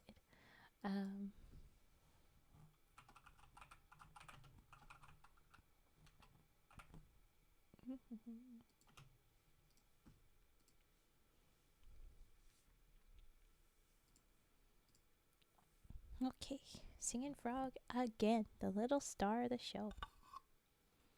This is what, his like 7th time being redeemed today? I love it. It's great. Okay.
Oh, and there goes our frog.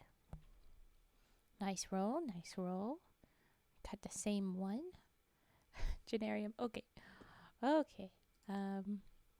She sells seashells by the seashore. She sells seashells. No. She sells seashells. No. She sells seashells by the shore. Gotta go faster than this. Come on. She sells She sells seashells by the shore. I'm turning into a instead of a sh. Ah. Okay. We were moving to ha ha ha ha. The Shooting of Dan McGrew. That's the next story.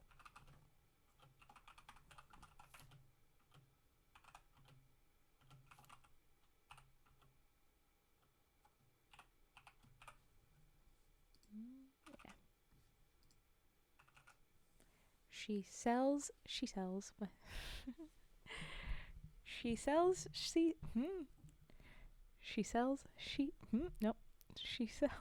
seashells by the shore.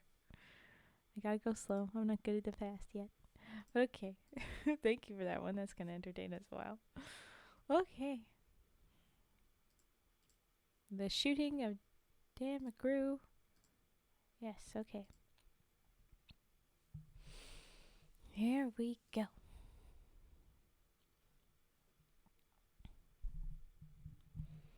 A bunch of the boys were woofing it up in the Malamute saloon. The kid that handles the music box was hitting a jag-time tune. Back at the bar in a solo game sat Dangerous Dan McGrew. And watching his luck was his lighted love, the lady that's known as Lou. When out of the night, which was 50 below, and into the din and the glare, there stumbled a miner, fresh from the creeks, dog dirty, and loaded for bear. I did say bear. I hope I'm not summarizing someone, but yeah. She sells seashells by the shore. The seashore. Stop it, visitor. Okay, so focus. Okay. Someone loaded for bear. He looks like a man with a foot in the grave and scarcely the strength of a louse. Yet he tilted a poke of dust on the bar, and he called for drinks for the house. I'm guessing gold dust. There was none could place the stranger's face, though we searched ourselves for a clue. But we drank his health, and the last to drink was Dangerous Dan McGrew. There's men that somehow just grip your eyes and hold them hard like a spell. And such was he, and he looked to me like a man who had lived in hell.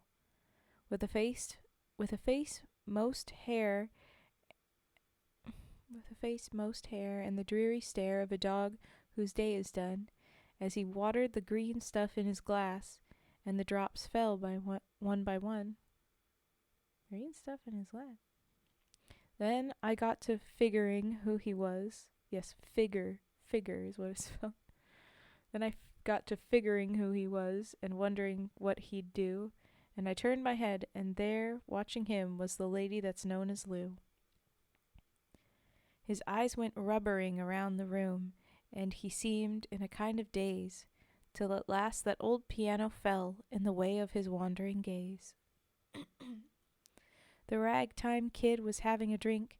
There was no one else on the stool, so the stranger stumbled across the room and flops down there like a fool. In a buckskin shirt that was glazed with dirt he sat, and I saw him sway. Then he clutched the keys with his talon hands. My God, but that man could play. Were you ever out in the great alone when the moon was awful clear, and the icy mountains hemmed you in with a silence you most could hear, with only the howl of a timber wolf, and you camped there in the cold, a half-dead thing in a stark dead world, clean mad for the muck called gold, while high overhead, green, yellow, and red, the north lights swept in bars? Then you've a hunch how the music meant hunger and night and the stars.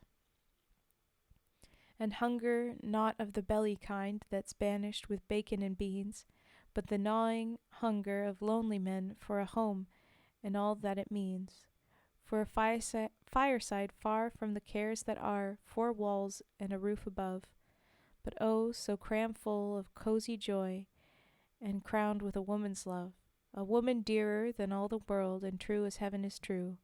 God, how ghastly she looks through her rouge, the lady that's known as Lou. Then on a sudden the music changed, so soft that you scarce could hear, but you felt that your life had been looted clean of all that it once held dear, that someone had stolen the woman you loved, that her love was a devil's lie, that your guts were gone and the best of you for you was to crawl away and die. 'Twas the crowning cry of a heart's despair, and it thrilled you through and through. I guess I'll make it a spread misery, said dangerous Dan McGrew. The music almost died away, ... then it burst like a pent-up flood, and it seemed to say, repay, repay, and my eyes were blind with blood. The thought came back of an innocent wrong, and it stung like a frozen lash, and the lust awoke to kill, to kill, ...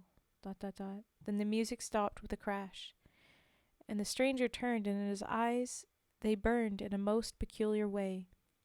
In a buckskin shirt that was glazed with dirt he sat, and I saw him sway. Then his lips went in a kind of grin, and he spoke, and his voice was calm. And, boys, says he, you don't know me, and none of you care a damn, but I want to state, and my words are straight, and I'll bet my poke they're true, that one of you is a hound of hell, ... and that one is Dan McGrew. Then I ducked my head, and the lights went out, and 2 guns blazed in the dark, and a woman screamed, and the lights went up, and 2 men lay stiff and stark. Pitched on his head and plumped full of lead was dangerous Dan McGrew, while the man from the creeks lay clutched to the breast of the lady that's known as Lou.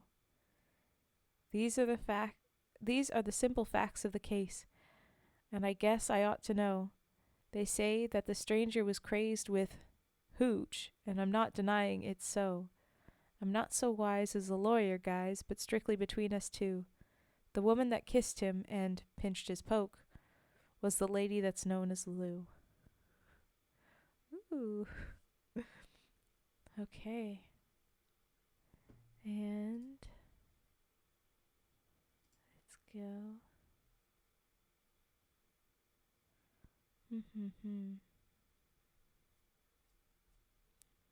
There's a few that I could pick.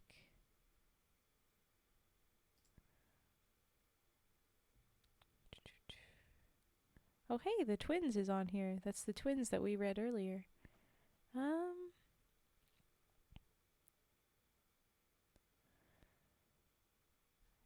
think I'm going to go with the... I don't know which one I'm going to pick.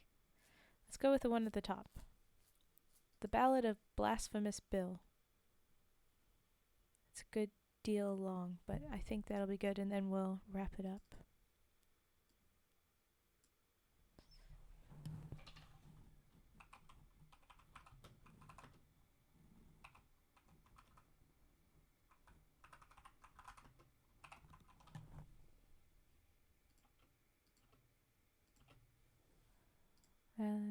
Blasphemous. Yeah, okay.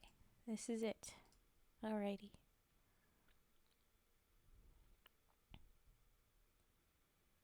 I took a contract to bury the body of blasphemous Bill Mackey. Whenever, wherever, or whatsoever the manner of death he die, whether he die in the light of day or under the peak-faced moon, in cabin or dance hall, camp or dive, muclucs or patent shoon, on velvet tundra or virgin peak by glacier drift or draw, in muskeg hollow or canyon gloom by avalanche, fang or claw, by battle, murder, or sudden wealth, by pestilence, hooch, or lead, I swore on the book I would follow and look till I found my tombless dead. For Bill was a dainty kind of cuss, and his mind was mighty sought on a dinky patch with flowers and grass in a civilized boneyard lot. And where he died or how he died, it didn't matter a damn, so long as he had a grave with frills and a tombstone epigram.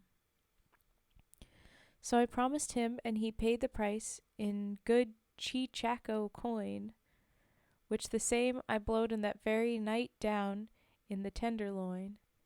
Then I painted a 3-foot slab of pine, here lies poor Bill Mackey, and I hung it up on my cabin wall, and I waited for Bill to die. Years passed away, and at last one day I came, and one last day came, and this is a slur. So I'm not going to say it. It's, the point is that it's someone indigenous, and came a indigenous person with a story strange of a long deserted line of traps way back to the Bighorn Range, of a little hut by the Great Divide, and a white man stiff and still, lying there by his lonesome self, and I figured it must be Bill. So I thought of the contract I'd made with him, and I took down from the shelf the swell black box with the silver plate he'd picked out for himself. And I packed it full of grub and hooch as I slung it on the sleigh. Then I harnessed up my team of dogs and was off at dawn of day. Twice now they've put hooch in the brackets, kind of like he did for every time there was the typewriter. It meant something else, but in this case I think it's just hooch. I don't understand.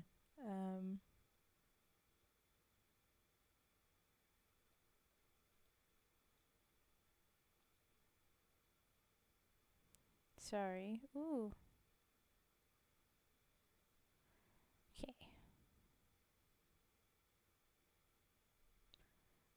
Off a day. You know what it's like in the Yukon wild when it's 69 below? Nice, 69. When the ice worms wriggle their purple heads through the crust of the pale blue snow. What? When the pine trees crack like little guns in the silence of the wood, and the icicles hang down like tusks under the parka hood.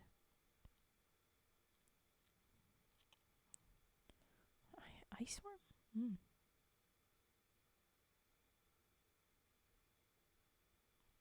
Okay, sorry. That's just like, excuse me, a what? When the stovepipe smoke breaks sudden off and the sky is weirdly lit, and the careless feel of a bit of steel burns like a red-hot spit. When the mercury is a frozen ball and the frost fiend stalks to kill. Well, it was just like that day when I set out to look for Bill.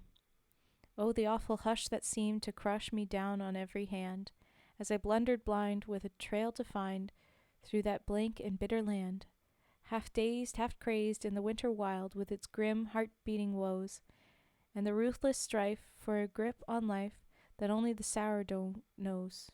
Only the sourdough knows. North by the compass, north I pressed, river and peak and plain, past like a dream I slept to lose, and I walked to dream again. river and plain and mighty peak, and who could stand unawed? As their summits blazed, he could stand undazed at the foot of the throne of God. North, I north, through a land accursed, shunned by the scouring brutes, and all I heard was my own harsh word and the whine of the Malamutes, till at last I came to a cabin squat, built in the side of a hill, and I burst in the door, and there on the floor, frozen to death, lay Bill. Ice, ice white, like a winding sheet, sheathing each smoke-grimmed wall, ice on the stovepipe, ice on the bed, ice gleaming over all. Sparkling ice on the dead man's chest, glittering ice in his hair, ice on his fingers, ice in his heart, ice in his glassy stare, hard as a log and trussed like a frog, with his arms and legs outspread. I gazed at the coffin I'd brought for him, and I gazed at the gruesome dead. And at last I spoke. Bill liked his joke, but still, goldarn his eyes, a man had ought to consider his mates in the way he goes and dies.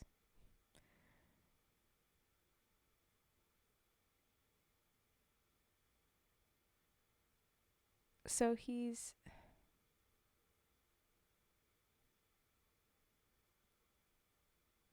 there's ice everywhere.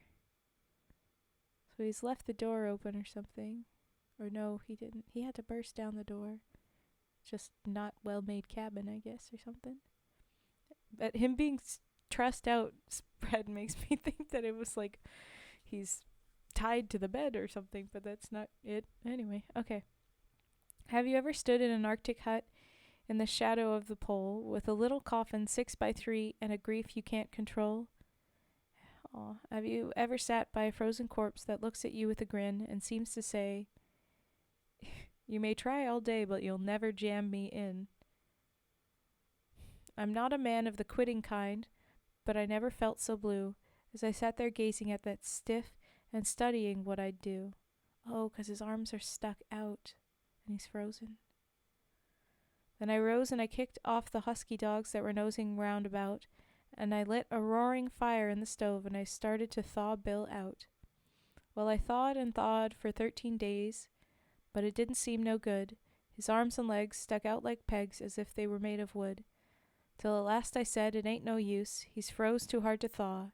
He's obstinate, and he won't lie straight, so I guess I've got to saw.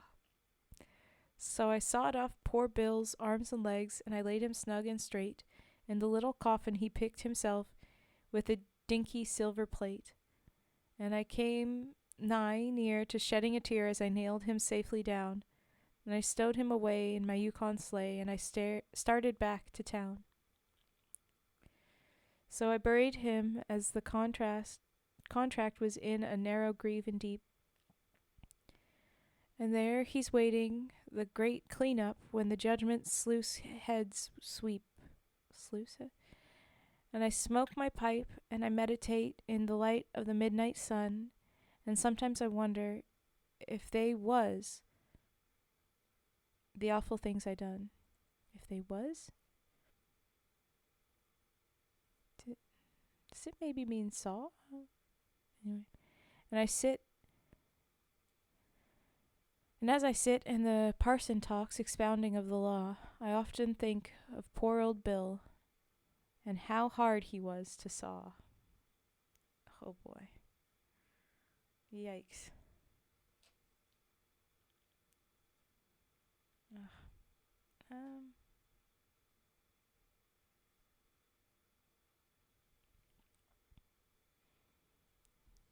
Okay. I've got a bit of time.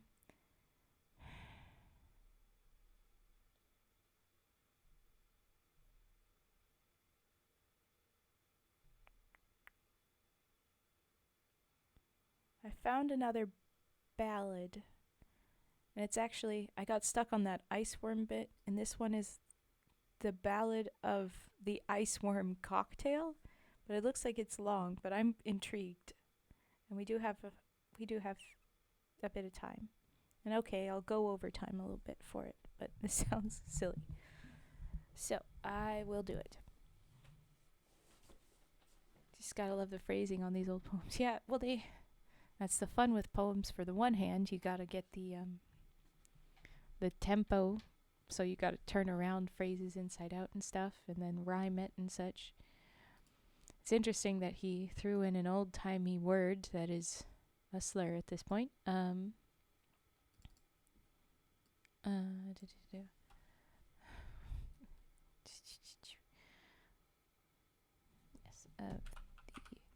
but yeah, even then they've got some interesting words.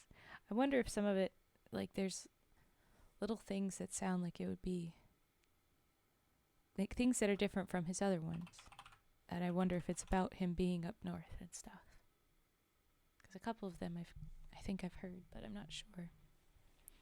Okay, the Ballad of the Ice Worm Cocktail, our last thing, and then we'll wrap up the stream.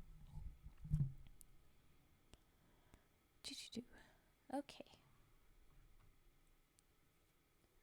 To Dawson town came Percy Brown from London on the Thames. A pane of glass was in his eye, and stockings on his stems. Upon the shoulder of his coat a leather pad he wore, to rest his deadly rifle when it wasn't seeking gore. To which it must have often been, for Major Percy Brown, according to his story, was a hunter of renown, who in the Murrumbidgee wilds had stalked a kangaroo, and killed the cassowary on the plains of Timbuktu. And now the Arctic fox he meant to follow to its lair, and it was also his intent to beard the Arctic hare, which facts concerning Major Brown I merely tell because I fain would have you know him for the Nimrod that he was. Okay. Perfect, Fetster, thank you. Okay. So we've got an idiot hunter dude. I'm glad Radbear isn't with us because it's an idiot hunter dude. Okay. Now, Skipper Gray and Deacon White were sitting in the shack and sampling of the whiskey that pertained to Sheriff Black. Said Skipper Gray, I want to say a word about this Brown, the piker sticking out his chest as if he owned the town. Said Sheriff Black, he has no lack of frigerated cheek. He called himself a sourdough when he'd just been here a week. Said Deacon White, methinks you're right, and so I have a plan, by which I hope to prove tonight the mettle of the man. Just meet me where the hooch bird sings. Hooch bird? And though our ways be rude, we'll make a proper sourdough of this Piccadilly dude. Piccadilly dude. It says dude. This is from probably before World War I, and it says dude. Yay. Sorry. Within the Malamute saloon were gathered all the gang. The fun was fast and furious, and the hooch bird sang. Is that like one of the ladies singing at the saloon or something? Hooch bird. Just some old drunk at the saloon? I don't know. And in fact, the night's hilarity had almost reached its crown, when into its storm center breathes the gallant Major Brown. Okay. And at the apparition, with its glass eye and plufors, from 50 alcoholic throats resounded 50 roars. With shouts of stark amazement and with whoops of sheer delight, they surged around the stranger, but the first was Deacon White, with his plot of sorts, I guess. We welcome you, he cried aloud, to this great white land. The Arctic Brotherhood is proud to grip you by the hand. Yea, sportsmen of the bulldog breed, from trails of far away, to Yukoners this is indeed a memorable day. Our jubilation to express vocabularies fail. Boys, hail the great... We've seen this one before. Chi Chaco, and the boys responded, hail. And now, continued Deacon White to blushing Major Brown, behold assembled the E-light and cream of Dawson Town. And one ambition fills their hearts and makes their bosoms glow. They want to make you, honored sir, a bony feed... Bonafide? A bony feed? Sourdough. The same, some say, is one who's seen the Yukon ice go out, but most profound authorities the definition doubt. And to the genial notion of this meeting, Major Brown, a sourdough is a guy who drinks an ice warm cocktail down. Oh, okay, so a sourdough is someone that like belongs in the north. Has seen the ice go out. I'm guessing like has been there for that, the ice and stuff. I guess. Okay. By gad, responded Major Brown, that's ripping, don't you know? I've always felt I'd like to be a certified sourdough. And though I haven't any doubt your winter's awfully nice, Mayfair, I fear, may miss me ere the break-up of your ice. Yet pray excuse my ignorance of matters such as these. A cocktail I can understand, but what's an ice worm, please? Same, dude. Said Deacon White, it is not strange that you should fail to know, since ice worms are peculiar to the mountain of blue snow. Within the polar rim it rears a solitary peak, and in the smoke of early spring a spectacle unique. Like flame it leaps upon the sight and thrills you through and through, for though its cone is piercing white, its base is blazing blue. Yet all is clear, as you draw near, for coyly peering out are hosts and hosts of tiny worms, each indigo of snout. And as no nourishment they find to keep themselves alive, they masticate each other's tails till just the tough survive. Yet on this stern and Spartan fare so rapidly they grow that some attain 6 inches by the melting of the snow. Then when the tundra glows to green and nope. We've got another slur here. Wasn't expecting this one. And I don't even see how it actually contextually works. So we're just going to say and redacted, okay? When the tundra glows to green and redacted heads appear, they burrow down and are not seen until another year. Hey there, welcome in. I'm doing all right, but I'm a little surprised at some of this old-timey slurs in this very old poem. But anyway. A toughish yarn, laughed Major Brown. As well you may admit, I like to see this little beast before I swallow it. 'Tis easy done, said Deacon White. Ho, barman, haste and bring us forth some pickled ice worms of the vintage of last spring. But sadly still was Barman Bill, then sighed as one bereft. There's been a run on cocktails, boss. There ain't an ice worm left. Yet wait, by gosh, it seems to me that some of extra size were picked out and put away to show the scientific guys. So the extra long ones for the scientific guys. Love the pure shock in your voice of that. I don't know which thing I need to be the shock at, but okay.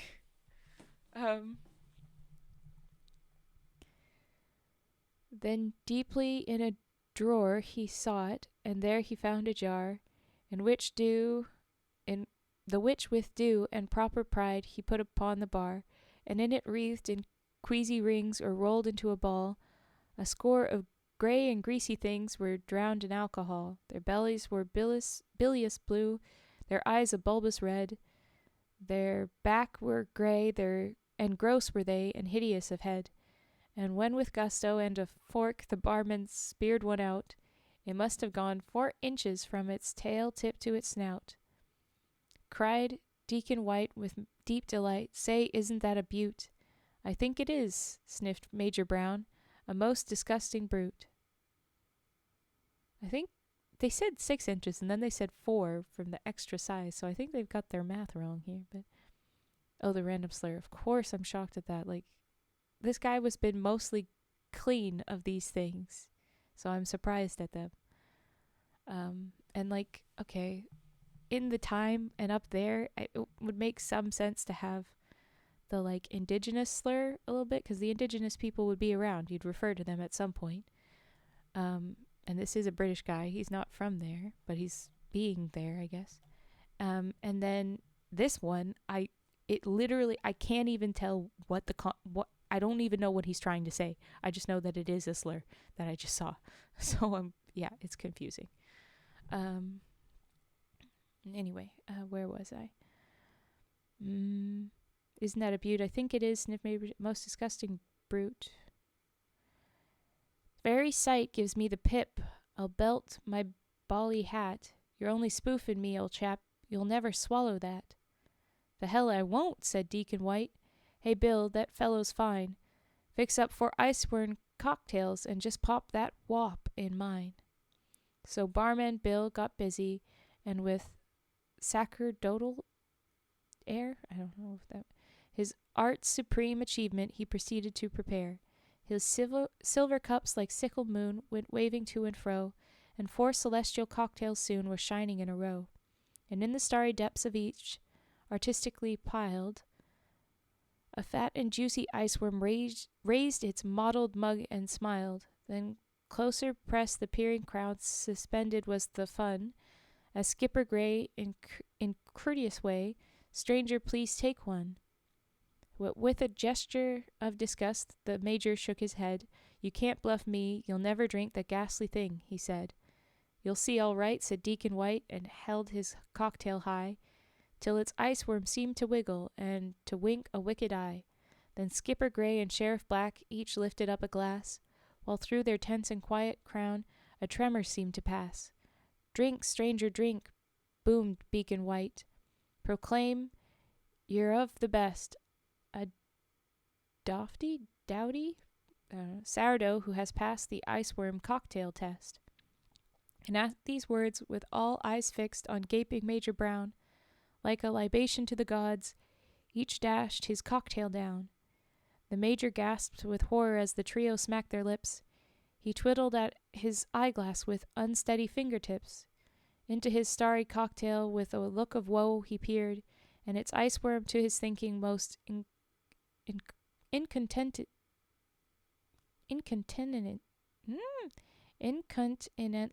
leered. Yet on him were 100 eyes, though no one spoke aloud. For hushed with expectation was the waiting, watching crowd. The Major's fumbling hand went forth, the gang prepared to cheer. The Major's faltering hand went back, the mob prepared to jeer. The Major gripped his gleaming glass and laid it to his lips, and despairfully he took some nauseated sips. From about its coil of crapulence the iceworm raised its head. Its muzzle was a murky blue, its eyes a ruby red. And then a rough neck bellowed forth, this stiff come heres and struts, as if he bought the blasted north, just let him show his guts. And with a roar the mob proclaimed, Chichaco, Major Brown, reveal that you're a sourdough stuff and drink your cocktail down.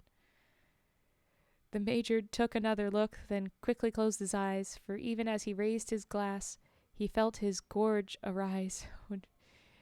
Even though his sight was sealed, in fancy he could see that gray and greasy thing that reared and sneered in mockery. Yet rung him ringed the callous crowd, and how they seemed to gloat. It must be done, ... He swallowed hard, ... The brute was at his throat. He choked, ... He gulped, ... Thank God, at last he'd got the horror down. The from? I'm assuming that's a typo and it's then from. The crowd went up a roar. I don't know. Hooray for Sourdough Brown. With shouts they raised him shoulder high and gave a rousing cheer. But though they praised him to the sky, the Major did not hear. Amid their demonstrative glee, delight he seemed to lack. Indeed, it almost seemed that he was, in quotes, keeping something back. A clammy sweat was on his brow, and pallid as a sheet. I feel I must be going now, he'd plaintively repeat. Aye, though with drinks and smokes galore they tempted him to stay. With sudden bolt he gained the door and made his get-away. Okay, so he was feeling sick. And ere next night his story was the talk of Dawson town. But gone and reft of glory was the wrathful Major Brown, for that iceworm, so they told him, of such formidable size, was Oh my god. Was a stick of stained spaghetti with 2 red ink spots for eyes. The end. That was their big trick. I forgot that it was a whole trick in the middle there. They had planned that. Oh my gosh. Well, all right. Okay. That's the end of our stream. What an interesting way to end. Silly, silly, silly. So then, is it real or not? Are there real ice worms? Because, like, in the other one, he said that there were ice worms popping out of the snow, and then this one, they were like, let him drink an ice worm. You know, an ice worm. Or maybe they just joked about it being an extra long one and it being a cocktail? I don't know. But wow, okay. The Ballad of the Ice Worm Cocktail. I'm glad I stuck around for that one. I'm glad I went for it. Okay. Yes. Okay. Perfect raid target. Awesome. I'd have to ask the Google about um northern things, I guess. But yeah. Okay. Let's go ahead. Let's swim to the end. I am Confucian. Fair. Me too a little bit, but like mostly I'm just like, what a dude. They called him dude. What a dude. Okay. Alright, so thank you so much for watching. We're gonna raid out. I'm gonna get that and copy that so that we can raid out and bet if you can get yes. That's it. The raid messages. There we go. Yes. Oh wow. They have so many people. They have so many people, Fet. I'm a nobody. I'm scared. Okay. Oh, ice worms can be found in a variety of glacial habitats, including slushy snow, blue ice, and pools of water. Ice worms can occasionally be found under rocks, down a few inches in the condensed snow atop glaciers during sunny daylight hours. So they're real. What? That's insane. Okay. Okay, messages copied. It looks like they are maybe taking a break right in this moment. I think it is a break that they are